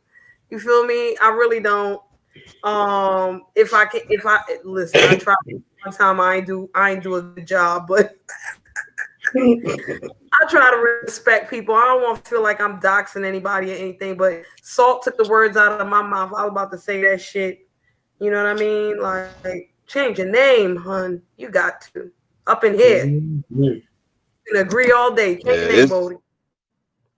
honestly, it's just because I've been saying to myself for a while, I ain't gonna be trying to do shit to help people. It's just in my nature. If I see somebody who ain't about that bullshit, like, I'll give you some advice. If it looks like you ain't about bullshit, I'll give you some advice, because I ain't no fucking bully. I'll fuck with a motherfucker that's my same size or bigger, but yeah, I ain't no fucking bully. So it's like, I felt like he There needed you to go. know. Yeah, yeah, stretch, fuck it, yeah, stretch. You're stretched now. Thank There you. you go. I didn't mean to dip from the conversation, but I had to change it. That's Oh, okay, that's cool. advice. Yeah, yeah, you all good. And Uh, Joe, we was talking about you earlier because I was saying, Joe, that I was floored at the fact when you said earlier, you was like, I'm not Mo 3 sector no more. I'm black sector now. You know what I mean? That shit, that shit had me like, oh shit. You know what I'm saying? And to me, ain't nothing wrong with that at all. Not at all. You said that's the Libra in him. So what? I got Libra in me because I said I wanted to say the motherfucking same ass shit. Huh? Regis, you better give me some You Capricorn you you credits, you goddammit. you one of them more fucked up Libras, though, because you didn't say it fast enough. And Lady Law's even worse because she didn't say a damn thing. She just remained on silent, like, let the shit happen. Trying to Motherfucker, blend We know which in. way her scale is tipping. Libra, trying to Libra to a Libra take over on my motherfucking shit. Let Layla sit there and be slow and Regis be slow. God damn it. Capricorn shit today. Fucking guy. This motherfucker. I'm just fucking with y'all. Don't worry, Stretch. We just playing. Yeah. We just playing. I'm loving it. Hey, wait a minute. So you say you been black sector? Listen, we know you black sector because you're black. You got melanin in you. But you know what the fuck I'm talking about, goddamn. Yeah. Okay, you know what I'm talking about. And you know, and just going back to that, like I've been like the energy when I go into certain rooms, the energy be like, I don't know if I want your black sector ass up in here. And it's like, what? Should we as the black sector be more inclusive? Exclusive and not because look, Stretch sitting up here chilling. You feel me? Like, hey, how you feeling? How you doing? You up here? Okay, let's go. I'm not mad. You feel me? I'm not mad at all. But should at the black sector we be like, no new friend? Or is it all good? I feel like because I went into some chats and people just yelling about nonsense. It's really, why y'all mad? Tell me why you mad. And I try to play my position. So Yeah. You know, that's the best you can really do, Stretch, is just watch because it's for a lot of people. Hey, Michelle, how you doing, hon? You know, it's a whole lot of backstory for some of these things that you listen to. And a lot of times in the tri-sectors, people who have original talent or some sort of real content, they don't make it too far here. You know what I'm saying? I got 30 people in here probably because we talking about this demon motherfucker that we've been talking about for most of the night. And I got Lay Lob here, who's the MVP of the Purge. Okay, other than that, I'd probably have 5, and you'd have really been in here like womp womp. You know what I mean? Yeah, I got you. I'm keeping it real, y'all. I'm not gonna say fake the fuck. That's not me. I can't work like that. You know, I can't. And I am still have my conversation. And that's the real issue here. You know what I'm saying? Because even with this motherfucker XYZ, we can sit here and be like, yo, he's a demon. He's this, he's that. He's doing it for this and that. But at the end of the day, somebody is giving him enough click and enough view to push his shit. Yeah. What we gonna do? Somebody watching that motherfucker. Somebody appreciate his ass. And he gonna get more whatchamacallit. He gonna get more click and more views doing the dumb shit because he has even said himself when he do the real content, he don't get no views. But what he doesn't understand is the reason why XYZ, let me tell you why you don't get no views when you do regular content, when you try to do the right thing. Because motherfuckers know that you a snake ass nigga. And even when you try to do the right thing, it's still gonna come off as bullshit. Because that's what you about. You can try to have all the content on all the gospel fest and all that other shit. You can talk about Black history, Black power. You can talk about Kwanzaa and spell unity wrong and all that bullshit. But you're not going to get lower numbers because you talking about Kwanzaa. You're going to get lower numbers because motherfuckers know that you full of shit. Regardless. I don't give a fuck what you talking about. Okay? Even if the Kwanzaa conversation ain't the winner. Okay, fuck that. Fuck that shit. You ain't shit, motherfucker. And you care. Okay? I don't care. Listen, meow meow, it's even more different than that. He thinks he can change the narrative.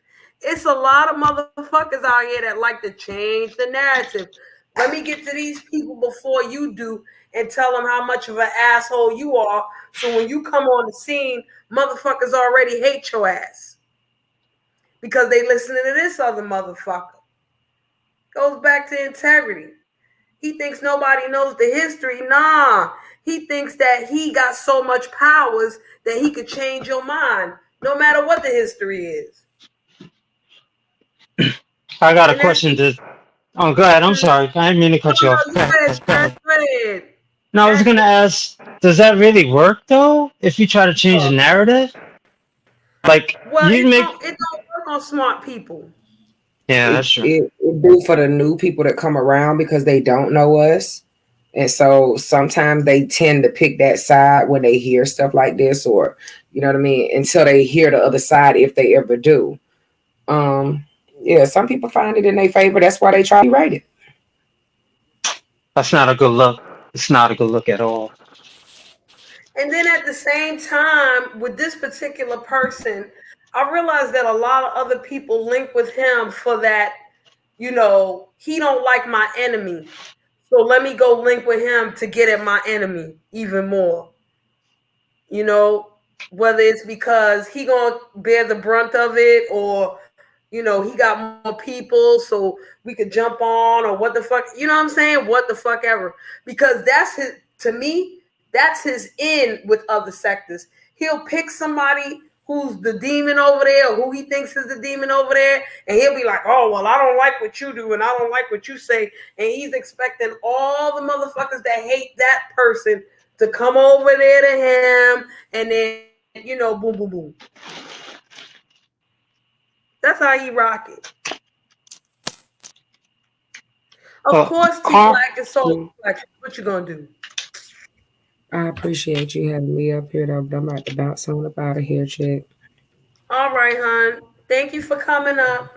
Oh yeah, I hope you have a good night. Salute to you too. What do you name yourself? Slam? Stretch. Stretch? Oh, Stretch. My bad. yeah, Okay, my bad. Don't mind me. I'm hot.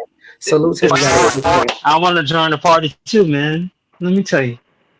Yo, thank you. Nice to meet you. No problem, Stretch. You going down? No, I'm a chill. I mean, if you could chill, I'm a chill. Oh, okay. Well, I'm about to jump off of here soon myself. Okay, all right. Well, it's good to meet y'all. Yeah, it's all good. I appreciate you coming here. You can come back whenever you like. You know what I'm saying? Follow the people here in the chat. You know what I'm saying? Subscribe and shit. We got some Got good you. shit to talk about. We can make you laugh and all that other flyness. You know? Yeah, I want to be part of this group because I like what y'all talking about. Y'all keeping the thou wow. Like, that's pretty serious. So, Well, we don't keep it a thou all the time. Sometimes we keep it petty as fuck, and that's even more fun. it's all good. It's all love. It's all love. Hey, Nikki. All right. Well, All Stretch, right. I'm gonna let you go, and I'm gonna talk my shit, and then we gonna get the fuck up out of here. Okay? I Great to got you. meet you. Good to All meet you. right. Have a good night, okay? All right. All Take right. care. Hopefully, I'll see you again soon. You will. I got you. All right. Bless. All right. Bless, bless, bless, bless. All righty now. Nisa Hut. Y'all, listen.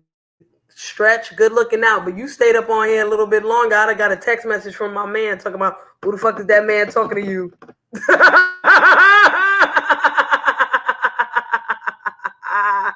Nikki, what the fuck going on? How you feeling? How you doing? Are you all right? Michelle came up in the motherfucker. Will is up in here. Y'all came up, and I appreciate y'all having this lovely talk about this fucked up man and all the bullshit he do and whatever else we was talking the fuck about. Okay? Big up to Stretch. I hope to see him again. There's Stretch. There's a lot for you to learn, sir. You know. And we hope to, see you again and all that other good stuff. All right. For those who don't know, my name is Shri Badly. I got problems. Okay. I got mental problems. I got money problems. I got teeth problems. I got belly problems. I got real life problems.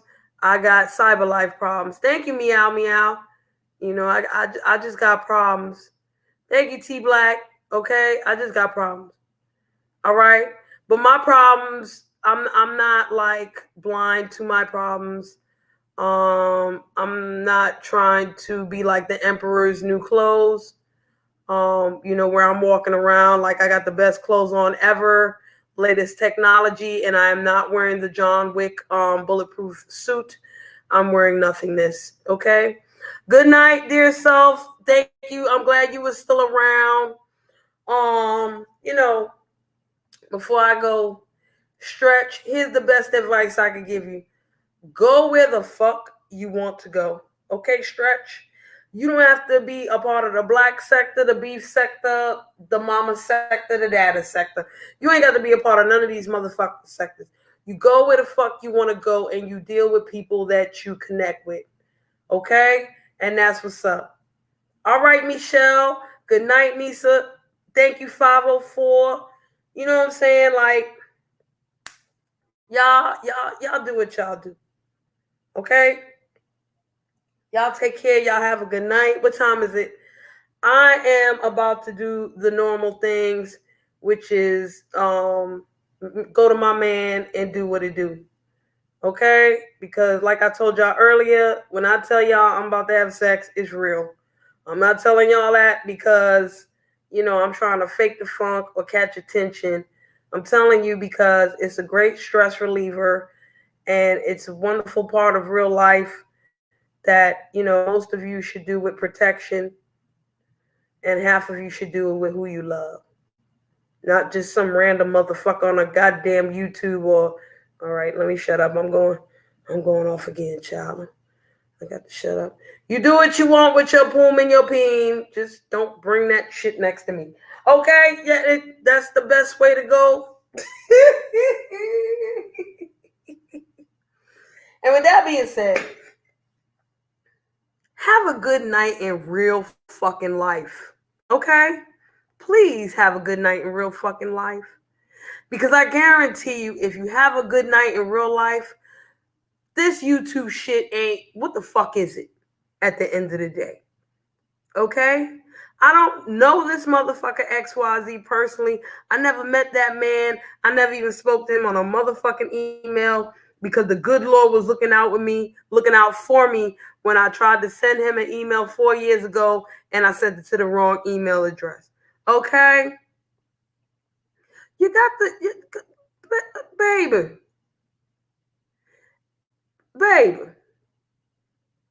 It's only so much evil that we could talk about, okay? And trust me, Stretch, it'll be way more fun to talk about Lucifer himself than this nigga for too long, okay? Y'all be careful out there. If you like ding ding, enjoy it. If you like poom poom, please enjoy it. And enjoy the sex so much that when you come back on YouTube, you're not acting a goddamn fool. Okay? You want to act like you just finished smoking some weed. And weed don't do half the shit that these motherfuckers do and blame on weed. Okay? Just remember those things and I think you'll be okay. All right? So y'all take care. Y'all take it easy. And I'll see y'all next time. I don't know when the fuck that will be. But I will see your ass again. No, Nisa, my shit is over. Oh, is it that time of the month for you? I feel so bad. My shit just finished, child. That's why I got to catch up. I'm going to get my ass on right now, Regis. I'm going to get my ass on because, Nisa, I feel bad for you, girl. And it's that time of the month, shit. I'll be mad as fuck, but my shit is over. So, I'm catching up. Anyway, good night, everyone. Good night, bitches.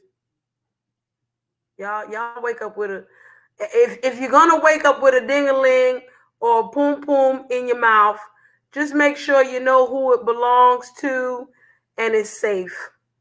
Okay? All right? Good night, y'all. Hey, Regis, you let me and Nisa talk our shit, okay? You let me and Nisa talk our nasty shit. Okay? We could talk about it. It's all right. Listen, y'all, the next time I come on here, we're going to have nasty talk. I don't do too much nasty talking because I'm a prude. But we're going to let the OGs of the nasty talk come up here and talk their nasty talk. Okay? Regis, bring your ass up here too so you can listen to some nasty talk. Oh, yeah, one more thing, y'all. At some point in time, I don't know what the date is, okay? I don't know what the date is yet. But at some point in time, Buddy Lee and Lady La, I have to say that because it was the two of them that got it together. Okay? At some point in time, Buddy Lee and Lady La is going to have part 2, the 2.0 of the wet t-shirt contest. Y'all heard me. The wet t-shirt contest. I will not be in the wet t-shirt contest, my friends. I will not. Okay? I will not. However, if you want to be a part of the wet t-shirt contest, I suggest you join it. You don't have to show your face. You don't have to give your name. None of that shit. Hey, 5 cents, you ain't got to do none of that. Holla at Buddy Lee. You holla at Lady La. You get your ass in the wet t-shirt contest. Candy Cartel will not give any of you motherfuckers 100% of who she used to be. So if you want to be Candy Cartel in something, I suggest you work out from now. You do your I must increase my bust exercises, okay? Or, you get a titty lift or some kind of shit. Practice your angles, practice your water splashing on your titty balls.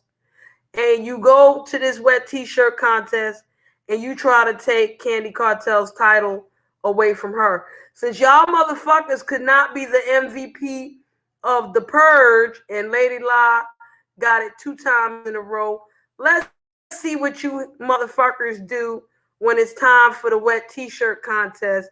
And let me see if you could beat Candy Cartel. Even if Candy decides not to enter the wet t-shirt contest, let's see if you could beat her ass anyway, at least with your titty balls. All right? It'll make a lot of men happy. All right? And, it might just be a little bit better than the Purge because men's and women's like titties. Okay? Everybody like titties. I like titties. I just like my titties better than your titties. Okay?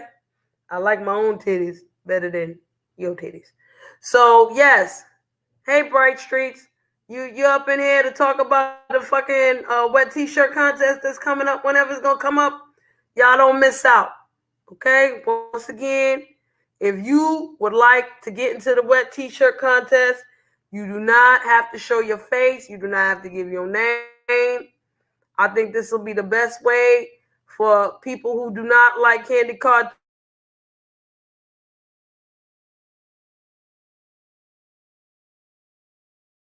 Who got problems with Candy today?